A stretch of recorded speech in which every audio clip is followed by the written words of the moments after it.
Very good evening. Welcome to the debate. భారతదేశంలో రిజర్వేషన్లు మరొకసారి కీలకమైన అంశమయ్యాయి. మహారాష్ట్రలో మరాఠాలను కూడా బీసీలుగా చేర్చాలనే ఆ ప్రభుత్వ నిర్ణయాన్ని అక్కడి హైకోర్టు కొట్టివేయడం, అది కాస్త సుప్రీంకోర్టుకు రావడం, సుప్రీంకోర్టులో ఆ కేసు గడిచిన 4 రోజులుగా 5 జడ్జిల రాజ్యాంగ ధర్మాసనం విచారిస్తున్నది. చాలా కీలకమైన విచారణ ఇది. ఈ విచారణలో భాగంగా నిన్న జరిగిన విచారణలో సుప్రీంకోర్టు చాలా కీలకమైన ప్రశ్నలు సంధించింది ప్రభుత్వాలకు. దాదాపుగా 70 సంవత్సరాలు పూర్తయిపోయింది స్వాతంత్రం వచ్చి. ఇంతకాలం అయిన తర్వాత కూడా ఎందుకు ఇంకా రిజర్వేషన్ల గురించి ఈ రకమైన పోరాటం జరుగుతోంది? ఇంకా ఎన్ని తరాలకు ఈ రిజర్వేషన్లను పొడిగిస్తారు అనేది సుప్రీంకోర్టు వేసిన కీలక ప్రశ్న. దీనికి సంబంధించి చాలా సమీక్షలు, చాలా రివ్యూలు కూడా జడ్జిలు కోట్ చేశారు. కానీ లాయర్లు చాలా పటిష్టమైన వాదనలు వినిపించారు. తరాలు మారినా అంతరాలు పోనప్పుడు ఇంకా వేరే ప్రత్యామ్నాయం ఉండదు. ఇప్పటికీ దేశంలో చాలా వెనుకబాటుతనము, ఆర్థిక వెనుకబాటుతనము, ఆకలి చావులు ఇంకా దేశంలో ఉన్నాయి. అలాగే బలహీన వర్గాలు, అణగారిన వర్గాలు ఇంకా రోజువారీ బతుకు కోసం వెంపర్లాడుతూనే ఉన్నాయి. మనం సమీక్షించాలనుకున్నా కూడా సమీక్షించలేకపోతున్నాం అని చెప్పి లాయర్లు కూడా కాస్త గట్టి వాదనే వినిపించారు. దీని మీద డిఫరెన్స్ ఆఫ్ ఒపీనియన్స్ ఉన్నాయి. ఒకవైపు ఏమో కోర్టులు ఇలా అంటున్నాయి, నిజమే 70 సంవత్సరాల తర్వాత కూడా రిజర్వేషన్లు ఇంకా తగ్గించాలి. లెక్క ప్రకారం రిజర్వేషన్లు పూర్తిగా ఎత్తేయాలని ఎవరు అనకపోయినా కూడా డెవలప్మెంట్ జరుగుతున్న కొద్దీ రిజర్వేషన్ తగ్గించాల్సింది పోయి ఎందుకు పెరుగుతున్నాయి? కొత్త సామాజిక వర్గాలను తీసుకొచ్చి ఎందుకు పెడుతున్నారు? ఉన్న సామాజిక వర్గాల్లోనే క్రీమీ లేయర్స్ పెట్టి కుటుంబాలను సంఖ్యను తగ్గించుకుంటూ పోవాల్సిన పరిస్థితుల్లో కొత్తగా ఎందుకు వస్తున్నాయి అనేది చాలా కీలకమైన అంశంగా ఇవాళ తెర మీదకి వస్తుంది. మనతో ఈ చర్చలో పాల్గొంటున్నారు తెలంగాణ మొట్టమొదటి మాజీ అడ్వకేట్ జనరల్ కె రామకృష్ణారెడ్డి గారు, అలాగే మాజీ న్యాయాధికారి, ఆంధ్రప్రదేశ్లో సీనియర్ అడ్వకేట్గా ఉన్న శ్రవణ్ కుమార్ గారు, అలాగే కాంగ్రెస్ పార్టీ తెలంగాణ అధికార ప్రతినిధి అద్దంకి దయాకర్ గారు, మరి కాసేపట్లో బీజేపీ శాసనసభ్యులు రఘునందన్ గారు కూడా మనతో జాయిన్ అవుతారు. ముందుగా రామకృష్ణారెడ్డి గారు, ఈ విచారణ మీద సుప్రీంకోర్టు పాస్ చేసిన ఈ క్వశ్చన్స్ అనండి లేకపోతే కామెంట్స్ అనండి, వీటి మీద మీకేమనిపిస్తుంది? మీ ఇప్పుడు 1985లో Karnataka reservation matter supreme court consider చేస్తున్నప్పుడు అది కేసీ వసంత కుమార్ అనే కేసు. ఆ కేసీ వసంత కుమార్ అనే కేసులో 5 జడ్జిల బెంచ్ వాళ్ళు ఏమన్నారంటే, మేము ఈ కేసు మీద పరిశీలించాం, దీన్ని మేము వాపసు రాష్ట్రానికి పంపుతాం, వాళ్ళే కన్సిడర్ చేయాలన్నప్పుడు కర్ణాటక ప్రభుత్వం ఏం చేసిందంటే, మీరు వాపసు పంపేటప్పుడు ఒక గైడ్ లైన్స్ ఎవాల్వ్ చేసి పంపించండి. మీరు ఎట్లా రిజర్వేషన్స్ ఎన్ని రోజులు ఉండాలి, ఎట్లా ఇవ్వాలి, ఏమి ఇవ్వాలి అనేటువంటి. ఆ సందర్భంగా వాళ్ళు ఒక వ్యూస్ వాళ్ళు జడ్జిమెంట్ చెప్పలేదు కానీ వాళ్ళ వ్యూస్ ఆ 5 జడ్జి బెంచ్ ఒక వ్యూస్ చెప్పింది. చంద్రచూడ్ గారు ఏమన్నారంటే, ఈ రిజర్వేషన్స్ 15 సంవత్సరాలే ఉండాలన్నాడు. మిగతా జడ్జిలు ఏమన్నారంటే, ఇది పర్మనెంట్ ఫ్యూచర్ కాదు, దీన్ని ఎప్పటికప్పుడు సమీక్షిస్తూ ఉండాలని చెప్పి అన్నారు. ఇది 1985లో చెప్పినటువంటి విషయం. ఈ 1985లో చెప్పినటువంటి విషయం 1990 లోపల ఇందిరా సాహ్ని అనే జడ్జిమెంట్ 9 మంది జడ్జిల బెంచ్ అప్పుడు విచారించింది. చారిత్రాత్మకమైనటువంటి జడ్జిమెంట్. ఆ 9 వాళ్ళు ఏమన్నారంటే, రిజర్వేషన్స్ ఉండాలి, బట్ రిజర్వేషన్స్ ఆల్రెడీ బెనిఫిట్ అయిన వాడికే మళ్ళీ రిజర్వేషన్ పోవడం కష్టం కాదు. దాని క్రీమీ లేయర్ అనే కాన్సెప్ట్ వాళ్ళు ఎవాల్వ్ చేసినారు. ఆ క్రీమీ లేయర్ అనే కాన్సెప్ట్ ఏంటంటే, సొసైటీ లోపల whether is a backward class whatever it means, whether వాడు క్రీమీ లేయర్ అనేటువంటి ఆ సొసైటీలో, ఆ బ్యాక్వర్డ్ క్లాస్ సొసైటీ, ఆ పర్టికులర్ సొసైటీలో వాడు ఉన్నత వర్గానికి ఉన్నతంగా రీచ్ అయినప్పటికీ అటువంటి వాళ్ళకు రిజర్వేషన్ ఇవ్వకూడదు. ఎందుకంటే సొసైటీలో చాలా బలహీన వర్గాల వాళ్ళు చాలా మంది ఉన్నారు. ఇంకా అట్టడుగునా they are not able to catch the reservations. ఒక ఐఏఎస్ ఆఫీసర్ ఒక షెడ్యూల్ కాస్ట్నే కానీ ఒక బ్యాక్వర్డ్ క్లాస్ నుంచి కానీ ఒక ఐఏఎస్ ఆఫీసర్ అయితే, అతను ఐఏఎస్ ఆఫీసర్ అయ్యి మళ్ళీ తన కొడుకులకు కూడా మళ్ళీ ఐఏఎస్ ఆఫీసర్ కావడం, మళ్ళీ వాళ్ళ మనవలే ఐఏఎస్ ఆఫీసర్ కావడం, అంటే ఎమాంగ్ ద బ్యాక్వర్డ్ క్లాస్ ఈ రిజర్వేషన్స్ అనేటువంటి ఏంటంటే ఆ ఎమాంగ్ ద బ్యాక్వర్డ్ క్లాస్లో ఆ క్రీమీ లేయరే అనుభవిస్తుంది. కనుక it has to go creamy layer అనే కాన్సెప్ట్ వాళ్ళు ప్రవేశపెట్టారు. దాన్ని దృష్టిలో పెట్టుకుని సుప్రీంకోర్టు ఏమంటే, ఇంకా 70 years అయింది, సోషల్ వెల్ఫేర్ చాలా డబ్బులు ఖర్చు పెట్టినారు ప్రతి రాష్ట్ర ప్రభుత్వం. ఇంకా రిజర్వేషన్స్ ఇంకెన్ని రోజులు ఉండాలి అనేటువంటి వాళ్ళ దృష్టిలో పట్ల they must made some observation during the course of the hearing. కానీ అది రిలవెంట్ అబ్జర్వేషన్స్. నేననేది ఇప్పుడు ఏం చేయాలంటే ఏ రిజర్వేషన్ ఇచ్చినా కానీ అట్టడుగు వర్గాల వారికి రిజర్వేషన్ అందే విధంగా చూడాలి. కేవలం ఆల్రెడీ రిజర్వేషన్ ఏవైతే అనుభవించినారో లాభం పొందినారో మళ్ళీ వాళ్ళకే వాళ్ళ ఫ్యామిలీ మెంబర్కే రిజర్వేషన్ అనేది అందించడం అనేది సరి అయిన విషయం కాదు. ఎవరికి రిజర్వేషన్లు అందాలో వాళ్ళకి అందుతున్నాయా లేదా అనేది కీలకమైనటువంటి. ఇప్పుడు 50% రిజర్వేషన్స్ ఉండాలా ఉండకూడదా అనేది డిఫరెంట్ ఆస్పెక్ట్స్. ఇప్పుడు సుప్రీంకోర్టు ఏమన్నది ఇంకా ఎన్ని రోజులయ్యా మీకు రిజర్వేషన్, అది మీరు ఆ ప్రభుత్వం ఈ విషయంలో చెప్పండి అంటే ఏ ప్రభుత్వం కూడా ఇండియాలో ఇప్పుడు ఉన్నటువంటి ప్రభుత్వాలు రిజర్వేషన్ ఉండకూడదు అన్నాయి.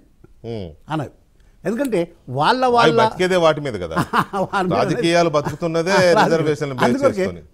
తమిళనాడులో పర్హాప్స్ ఇప్పుడు ఎలక్షన్స్ అవుతున్నాయి, నేను ఏం అనకూడదు, కానీ తమిళనాడులో ప్రతి ఎలక్షన్స్ ముందు ఓ 2-3 కమ్యూనిటీలు మోస్ట్ బ్యాక్వర్డ్ క్లాస్ వాళ్ళను మోస్ట్ బ్యాక్వర్డ్ ఇంకా మోస్ట్ బ్యాక్వర్డ్కి అప్గ్రేడ్ చేసి ఈ విధంగా ఎలక్షన్స్ లోపల అది ఎలక్షన్ ఇష్యూ అయిపోయింది. తమిళనాడులో ఏమంటే మాకు 80% రిజర్వేషన్ కావాలంట.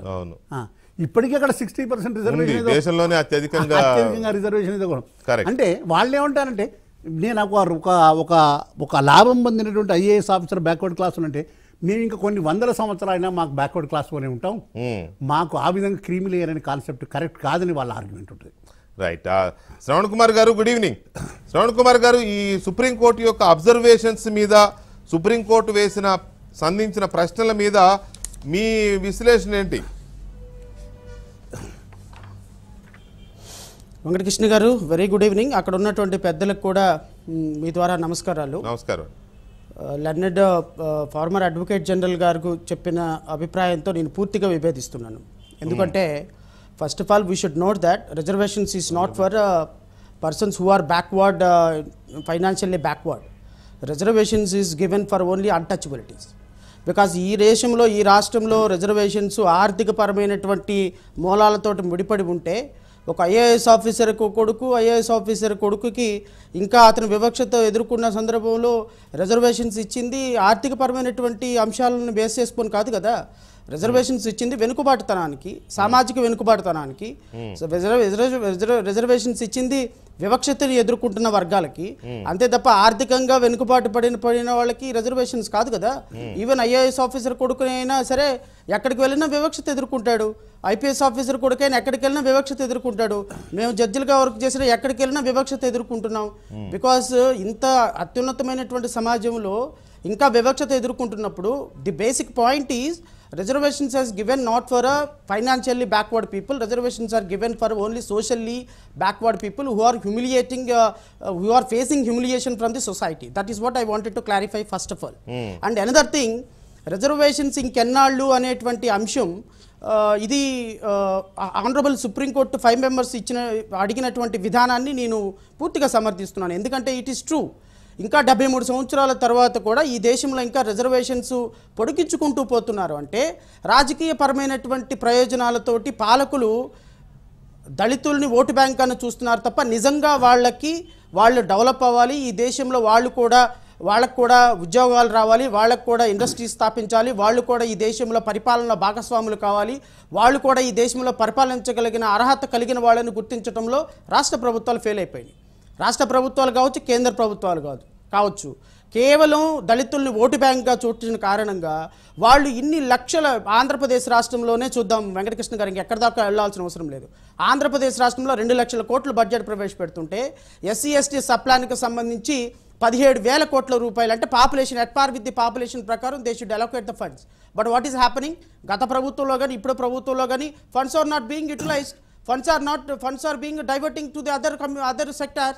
Then how even చట్టం ఉన్న దాంట్లో కూడా ఎస్సీ ఎస్టీ సప్లాన్ ఫండ్స్ అన్ని డైవర్ట్ అయిపోయి అమ్మఒడి, అక్కఒడి, అన్నఒడికి డైవర్ట్ అవుతుంటే హౌ పీపుల్ విల్ డెవలప్?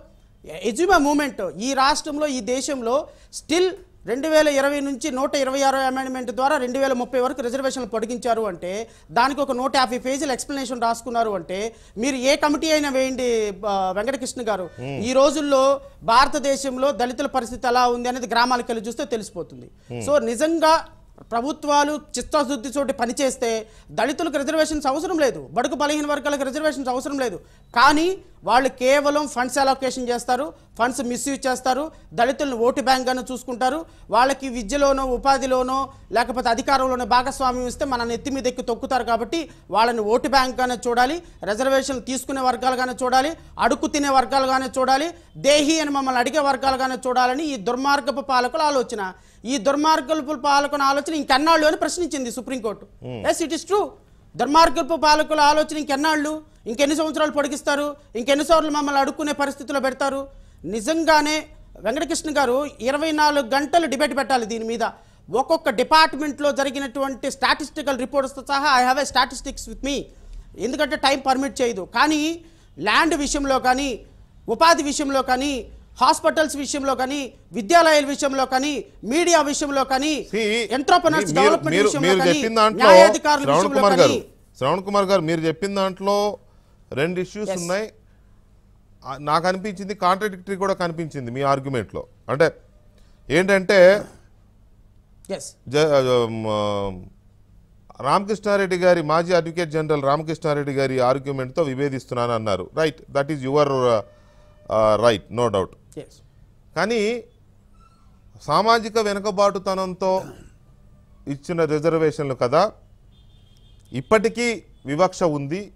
ఇప్పటికీ ఒక దళిత ఐఏఎస్ అయినా లేకపోతే ఇంకొక గిరిజన ఐఏఎస్ అయినా ఉంటే వాళ్ళు ఇప్పటికీ వివక్షకు గురవుతూనే ఉన్నారు సొసైటీలో కానీ, వాళ్ళ ఫెటర్నిటీలో కానీ. ఐఏఎస్ల ఫెటర్నిటీ అనండి, ఐపీఎస్ల fraternity. Yes, that is fact, no doubt sir. నేను మీతో ఏకీభవిస్తున్నాను ఆ విషయంలో.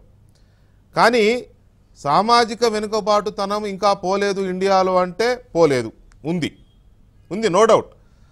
ఇవాళ ప్రభుత్వాలు కానీ రాజకీయ పార్టీలు కానీ ఏం చేస్తున్నాయి? కొత్త సామాజిక వర్గాలను తీసుకొచ్చి రిజర్వేషన్లు ఇవ్వాలని చెప్తున్నాయి. అది సామాజిక వెనుకబాటుతనం దృష్టిలో పెట్టుకుని తీసుకొస్తున్నారా వాళ్ళని, లేకపోతే ఆర్థిక వెనుకబాటుతనాన్ని తీసుకొచ్చి దృష్టిలో పెట్టుకు తీసుకొస్తున్నారా? ప్రభుత్వాలు రెండూ కూడా సామాజిక ఆర్థిక వెనుకబాటుతనాన్ని తీసుకొచ్చి రిజర్వేషన్స్ ఇస్తున్నాయి. ఏ రోజైతే ఆర్థిక వెనుకబాటుతనంతో reservations, at is the only criteria for financial capacity, the reservation should not maintainable. Only ఆర్థిక పరమైన, సామాజిక పరమైన రిప్రజెంటేషన్ లేని కమ్యూనిటీస్ని పైకి తీసుకురావాలనే ఉద్దేశంతో రిజర్వేషన్స్ కల్పిస్తే that would be a different issue. But only ఆర్థిక పరమైనటువంటి అంశాలతోటి మాత్రం రిజర్వేషన్స్ ఇస్తే మాత్రం it is not permissible in accordance with the law. Constitution అయినా, సుప్రీంకోర్టు అయినా, ఎవరైనా చెప్పేది అదే, ఆర్థిక వెనుకబాటుతనానికి రిజర్వేషన్లు ప్రతిపాదిక కాదు. కాబట్టి కలెక్టర్ అయినా, ఎస్పీ అయినా, ఐఏఎస్ అయినా, ఆయన కొడుకు కలెక్టర్ కొడుకు ఎస్సీగా ఉన్న కలెక్టర్ కొడుకు ఎస్సీ అయితే రిజర్వేషన్ తీసేయాలంటే ఎట్లా కుదురుతుంది? బికాస్ ఇంకా స్టిల్ ఈవెన్ ఆయన ఎస్సీ కలెక్టర్ కొడుకైనా అక్కడికి వెళ్తే ఎస్సీ వాళ్ళ అబ్బాయి, ఎస్సీ వీళ్ళ నాన్న ఎస్సీ కలెక్టర్ చాలా అద్భుతంగా చేస్తున్నాడు, ఎస్సీ కలెక్టర్ అంటారు. మీకు ఎక్కడ దాకా ఎందుకండి వెంకటకృష్ణ గారు? నిన్న మొన్నట్లో ఉన్న ఆంధ్రప్రదేశ్ ప్రభుత్వం ఎస్సీల తరపున రామకృష్ణారెడ్డి గారి చేత కంప్లైంట్ పెట్టించింది. 2015లో దళితుల భూములు తీసుకుంటే 2021 వరకు కంప్లైంట్ పెట్టలేని దౌర్భాగ్య పరిస్థితుల్లో ఎస్సీలు ఉన్నారు. ఎవరో రామకృష్ణారెడ్డి గారు వచ్చి కంప్లైంట్ పెడితే తప్ప మా తరపున రిప్రజెంట్ చేసే సమాజం లేకుండా పోయింది. దీన్ని ఏమంటారు మరి? అంటే మీరు నమ్ముతున్నారా రామకృష్ణారెడ్డి గారు దళితుల తరపునే వచ్చి దళితుల రక్షణ కోసం వచ్చి పిటిషన్ కంప్లైంట్ పెట్టారని మీరు నమ్ముతున్నారా? No I'm not saying. మీకు ఒక ఇన్స్టాన్స్ చెప్తున్నా, ఆంధ్రప్రదేశ్ రాష్ట్ర ప్రజలకు అర్థం కావడానికి. మేము ఇంకా వెనుకబాటుతనంలోనే ఉన్నాము, మాకు జరిగిన అన్యాయాన్ని కూడా పోలీస్ స్టేషన్కి వచ్చి చెప్పుకోవాలని దౌర్భాగ్య పరిస్థితిలో ఉన్నామని మీకు చెప్తున్నా. దానికోసం నేను ఇన్స్టాన్స్ ఇచ్చాను తప్ప ఆయన నిజంగానే మా తరపున వెళ్ళి కంప్లైంట్ పెట్టాడని చెప్పడానికి కాదు వెంకటకృష్ణ గారు. ఓవరాల్ గా వెంకటకృష్ణ గారు నేను అనేది ఏంటి అంటే, సుప్రీంకోర్టు నిన్న ఏదైతే ప్రశ్న సంధించిందో ఆ ప్రశ్న అబ్సల్యూట్లీ కరెక్ట్. దీని మీద నిందర చర్చ జరగాలి. ప్రభుత్వాలు నిశ్చయంగా, నిష్పక్షపాతంగా వాళ్ళు నిజంగా దళితులని అప్లిఫ్ట్ చేయాలి, వాళ్ళ జీవితాలనే దాని మీద వాళ్ళు నిజాయితీగా ప్రయత్నం చేసిన రోజున ఈ రిజర్వేషన్స్ పోతే వెంకటకృష్ణ గారు. రైట్. దయాకర్ గారు మీరేం అబ్జర్వ్ చేశారు? సుప్రీం అంటే ఇది నిజానికి మరొకసారి దేశంలో కీలకమైన చర్చకు తెరలేపిన అంశం. ఆనాటి మండల్ కమిషన్ లేకపోతే అప్పుడు వచ్చిన కీలకమైన జడ్జి 9 మంది జడ్జిల ధర్మాసనం ఇచ్చిన జడ్జిమెంట్ కానీ, లేకపోతే ఇప్పుడు మళ్ళీ 5 రోజులుగా జరుగుతున్న విచారణ కానీ, వీటన్నిటినీ చూసినప్పుడు దేశంలో ఒక కీలకమైన చర్చ జరగాల్సిన టైంలో జరుగుతుంది అనిపిస్తుందా, లేకపోతే అన్నెసరీ చర్చ జరుగుతుంది అనిపిస్తుందా? గతంలో మనము రిజర్వేషన్లు సమీక్షించాలంటే పెద్ద చర్చలు పెట్టాం. అవును, ఎట్లా సమీక్షిస్తారు, దామ్ ధూమ్ దాడ్ దూడ్ అని కయ్యగా ఎగిరినాం. రివ్యూ చేసే పరిస్థితి వచ్చింది, రివ్యూ చేయాల్సిన అవసరం వచ్చింది. ఎందుకంటే రిజర్వేషన్లను ఆ విధంగా ఆయా రాష్ట్ర ప్రభుత్వాలు ఇష్టానుసారంగా వాడుకోవడమే దీనికి కారణం. ఓకే, డెఫినెట్ గా ఎందుకు రిజర్వేషన్లు? నేను ఒక ఎస్సీ సామాజిక వర్గ నేతగానే మాట్లాడుతున్నా. ఏమిటికి పనికి వస్తున్నాయి ఈ రిజర్వేషన్? ఎవరికి పనికి వస్తున్నాయి ఈ రిజర్వేషన్? ఎంత మేరకు పనికి వస్తున్నాయి ఈ రిజర్వేషన్? రిజర్వేషన్ల ద్వారా లబ్ధి పొందిన వాళ్ళ శాతం ఒకటి. ఈ దేశంలో 16% మంది ఎస్సీలు ఉంటే 1% మంది బెనిఫిట్ పొందినట్టుగా ప్రభుత్వ లెక్కలే ఉన్నాయి. ఎస్టీలు 7 నుంచి 8% మంది ఉంటే 0.8%. అంటే 75 సంవత్సరాలు అంటే ఇంకొక 25 సంవత్సరాలు అయితే 100 సంవత్సరాలు అయినా కూడా రిజర్వేషన్లు అమలు అవుతుంటే లబ్ధి పొందుతున్న ఇవైతే ఒక రకంగా ఇప్పుడు ప్రభుత్వ సెక్టార్లన్నీ కూడా కొలాప్స్ అయిపోతున్నాయి కదా. ఎక్కడ రిజర్వేషన్లు ఉపయోగపడతాయి? ఇప్పుడు స్కూలింగ్ లో రిజర్వేషన్లు అవసరం లేకుండా కాలేజెస్ లో రిజర్వేషన్లు అవసరం లేకుండా, ఎందుకంటే అన్ని ప్రైవేట్ కాలేజెస్ కదా. ఇక నీకు ఎంబీబీఎస్ లాంటివి తప్పితే ఇంజనీరింగ్ సీట్ అయితే ఎస్సీలు అంటే ఇట్లా ముద్దు పెట్టుకొని రమ్మంటారు, ఎందుకంటే స్కాలర్షిప్స్ వస్తాయని. ఒకటి ఏంటంటే ఈ రిజర్వేషన్లు ఈ రోజు అగ్రవర్ణాల్లో రిజర్వేషన్లు వచ్చిన తర్వాత కొంతమంది అనుమాన పడ్డారు, కానీ అది ఆర్థిక ప్రాతిపదికన రిజర్వేషన్, దాన్ని ఎవరు కూడా వ్యతిరేకించలేకపోయారు. కానీ అంటరానితనానికి ఊరి ఆవల ఉండి ఎక్కడ మన గిరిజనులకు ఆదివాసీలకు ఇచ్చే రిజర్వేషన్లు అనేది కాన్స్టిట్యూషన్ లేదు. ఒకవేళ వాటిని విద్యా ఉద్యోగ రిజర్వేషన్లు మార్చాలంటే ఆ సమానత్వపు ఆర్టికల్ అయిన 14ను కానీ 15(4) కానీ 16(4) కానీ చేంజ్ చేయాలి. అది చేంజ్ చేయగలుగుతారా అంటే చాలా సమస్యలు ఉంటాయి. ప్రైమరీ రైట్స్ లోకి వెళ్ళిపోయినాయి.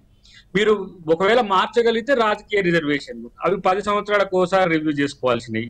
10 సంవత్సరాలకు ఒకసారి రివ్యూ చేస్తున్నది కాంగ్రెస్ ప్రభుత్వం ఉండని, బీజేపీ ప్రభుత్వం ఉండని. ఎస్సీ ఎస్టీ రిజర్వేషన్లు తీసేసే పరిస్థితే లేదు. ఇంకా బీసీలక 1935 నుంచి వాళ్ళకు బీసీలకు అసలు దయాకర్ నేను అడుగుతున్నా మీకు ఒక అంటే మీకు ఇన్ ద సెన్స్ ఒక దయాకర్కి అడుగుతున్నా నేను. దయాకర్కి క్లారిటీ ఉందా? ఆర్థిక పరమైన రిజర్వేషన్లు ఉండాలన్నా, సామాజిక వెనుకబాటుతనం ఆధారంగా రిజర్వేషన్లు ఉండాలన్నా?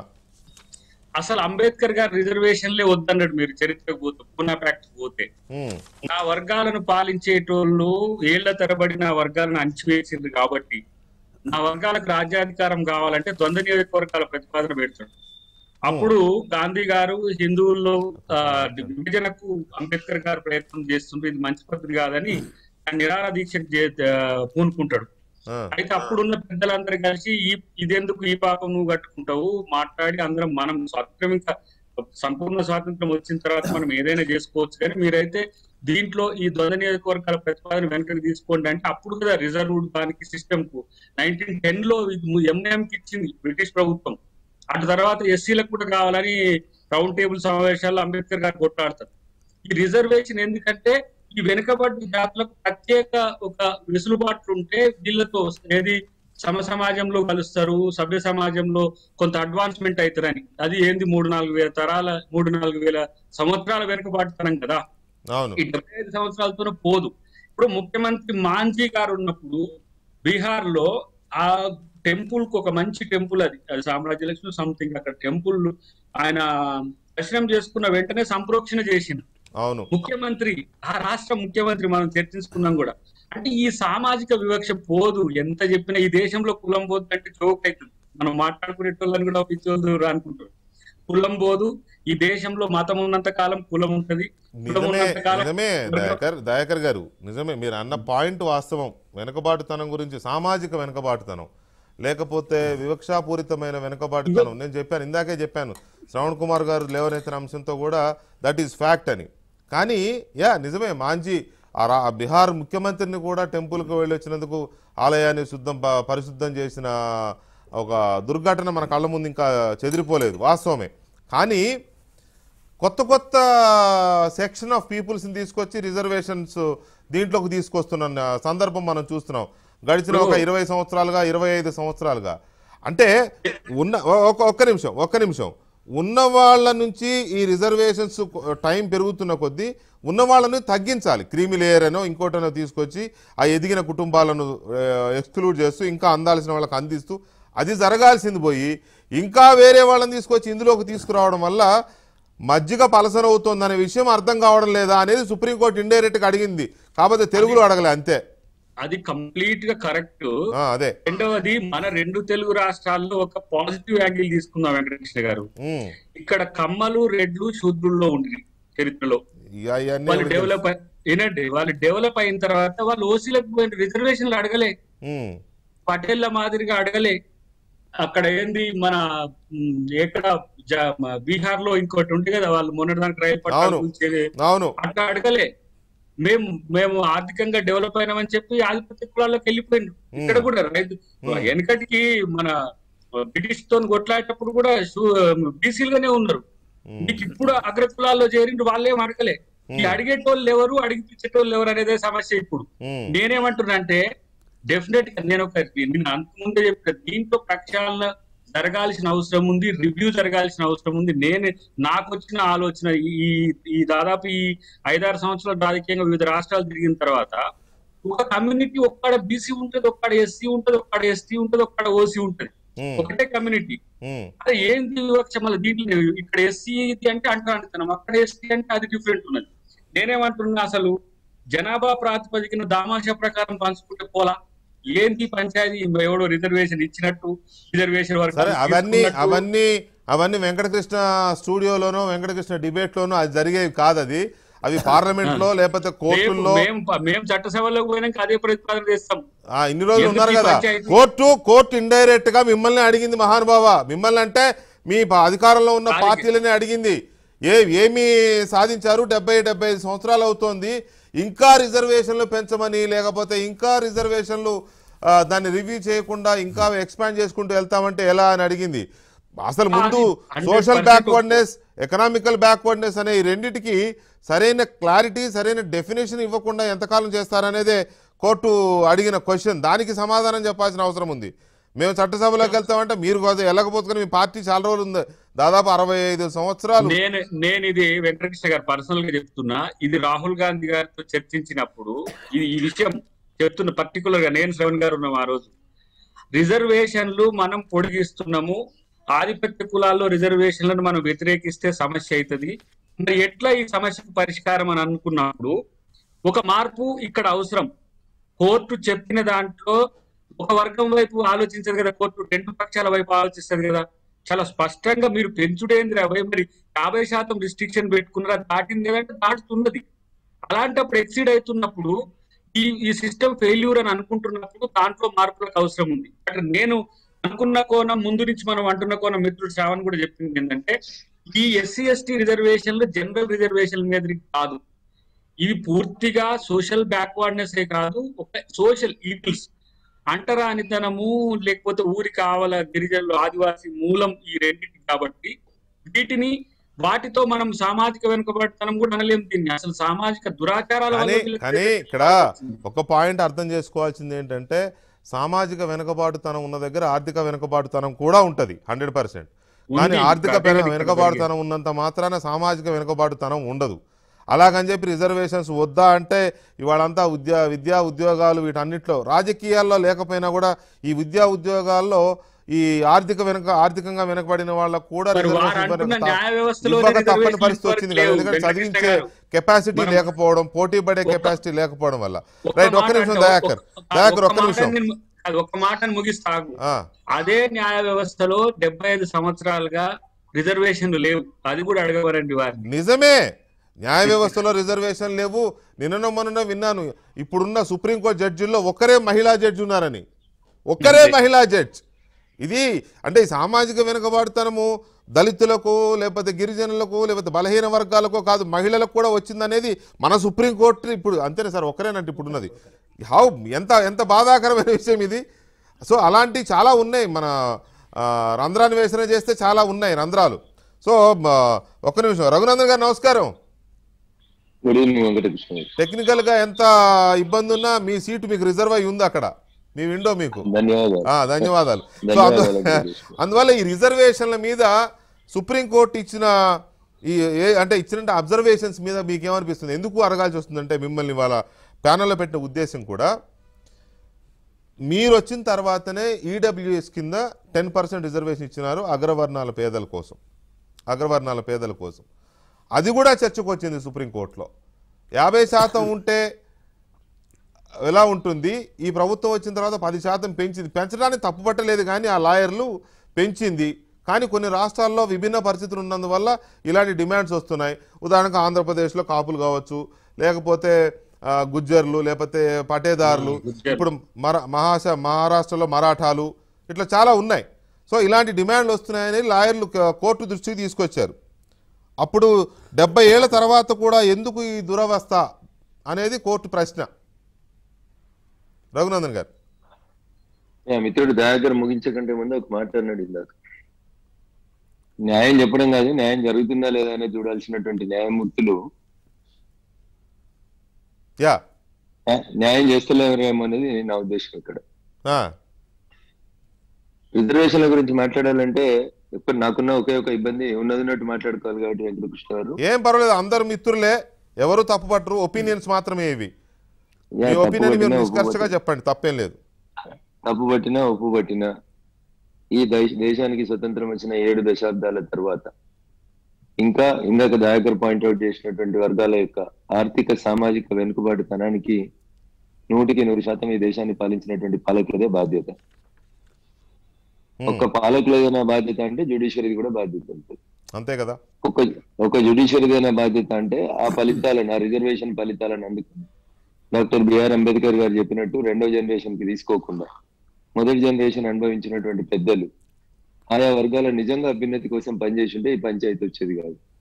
ఎట్లయితే కొత్తగా ఈడబ్ల్యూఎస్ రిజర్వేషన్స్ తీసుకొచ్చినప్పుడు కొంత ఆర్థిక పరిస్థితిని చూసిండ్రో, అట్లే ఆయా వర్గాల లోపల కూడా రిజర్వేషన్ ఫలాలు రాజ్యాంగబద్ధంగా దక్కాల్సినటువంటి సామాజిక వర్గాలలో కూడా అవసరం లేనటువంటి వాళ్ళు కొన్ని కుటుంబాలు ఉన్నాయి.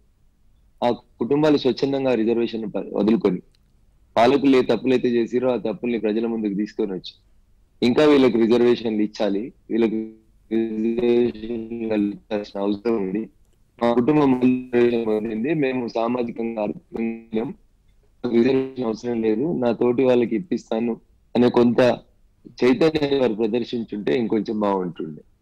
సో పాలకుల తప్పుతో పాటు వీళ్ళు ఈ ప్రశ్న వేసినటువంటి జడ్జీలు కూడా ముందు ఆత్మ పరిశీలన చేసుకోవాలి.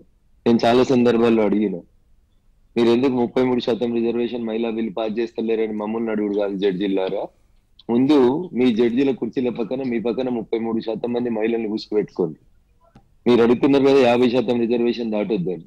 గత 7 దశాబ్దాలుగా ఎందుకు అణగారిన వర్గాల జడ్జీల్ని తీసుకుని వచ్చి పక్కన కూర్చోబెట్టుకోవడానికి మీకు ఇబ్బంది అయింది? ముందు మిమ్మల్ని మీరు ఆత్మ పరిశీలన చేసుకోండి.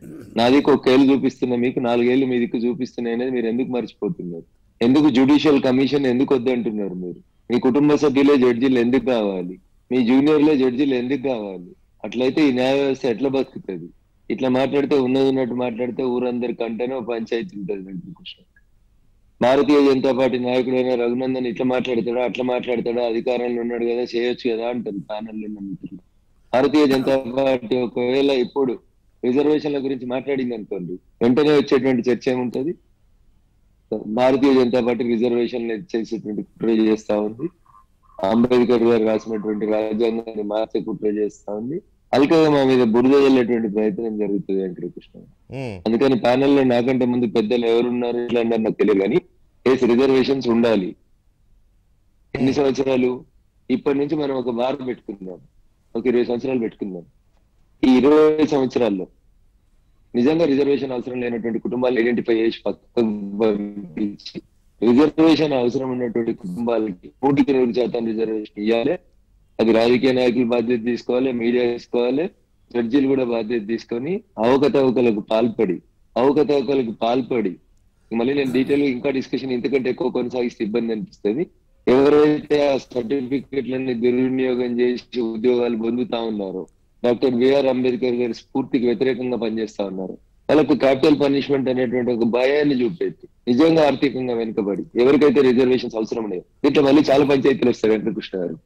కొన్ని కులాలు ఇప్పుడు తిరిగి తమని ఎస్సీ కేటగిరీలో చేర్చమని అడుగుతా ఉన్నారు, కొంతమంది ఎస్టీలలో చేర్చమని అడుగుతా ఉన్నారు. అవును, నిజంగా ఈ కులాలకు సంబంధించి జాతీయ స్థాయి లోపల ఒక కమిటీ లేదా కమిషన్ వేసి ఒక టైం బౌండ్ షెడ్యూల్ పెట్టి నిజంగా జాతీయ స్థాయి లోపల ఏ కులాలకి రిజర్వేషన్ అవసరం ఉంది, దేశ సామాజిక ఆర్థిక పరిస్థితులు ఎట్లున్నాయి, గరీబీ హఠావో అని 1970 ప్రాంతాల్లో అంటే 70 నుంచి 2020కి వచ్చిన 50 సంవత్సరాల తర్వాత కూడా ఇంకా ఈ సామాజిక ఆర్థిక వెనుకబాటుతనం గ్రామాల లోపల ఎందుకు ఉంటుంది? ఇట్ ఈస్ దేర్ వెంకటకృష్ణ గారు. లేదని నేను చెప్పదలుచుకోలేదు, నన్ను నేను వంచుకోదలుచుకోలేదు. తెలంగాణ పల్లెటూర్లలో కులం పేరు మీద ఇంకా డిస్క్రిప్షన్ ఉండడం అనేది సిగ్గుచేటు, బాధాకరం.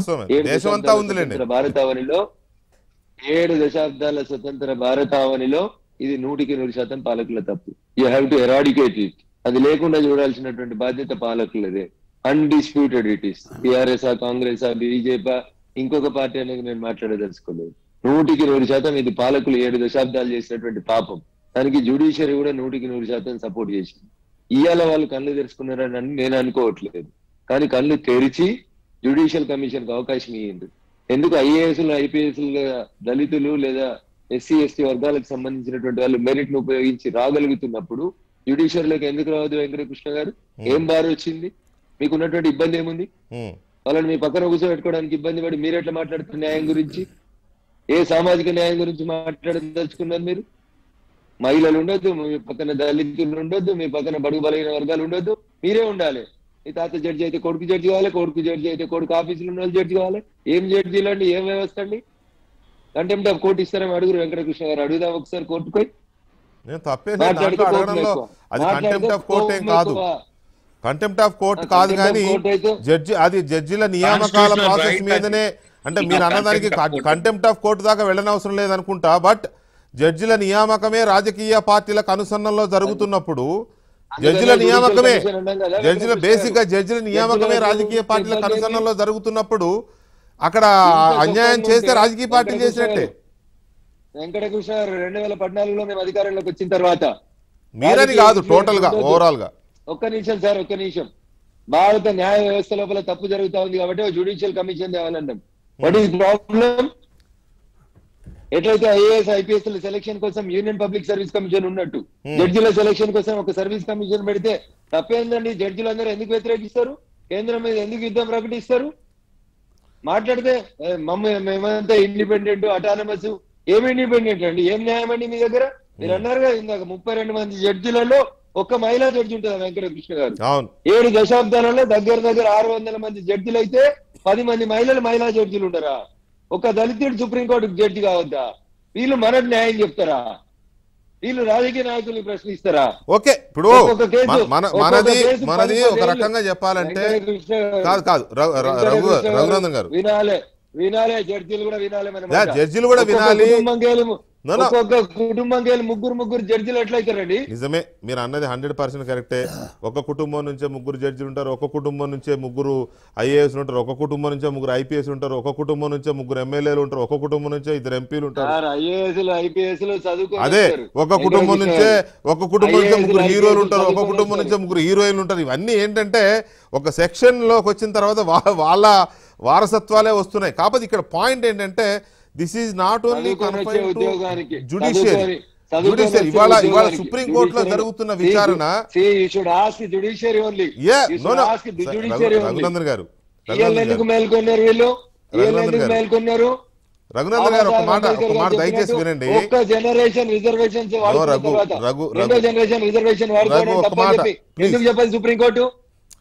ఒక మాట వినండి. ఇక్కడ విషయం ఏంటంటే సుప్రీంకోర్టులో జరుగుతున్న విచారణ మీద మనం ప్రజా కోర్టులో చర్చిస్తున్నాం. దయచేసి అర్థం చేసుకోండి. సుప్రీంకోర్టులో జరుగుతున్న నువ్వు గొంగళ్ళ కూర్చొని అన్నం తినుకుంటూ నువ్వు తప్పు చేస్తూ నీ పక్క ఒక దళిత సామాజిక వర్గం నీకు మనసు ఒప్పనోనివి మాట్లాడతావు. మీరు అర్థం చేసుకోవాల్సింది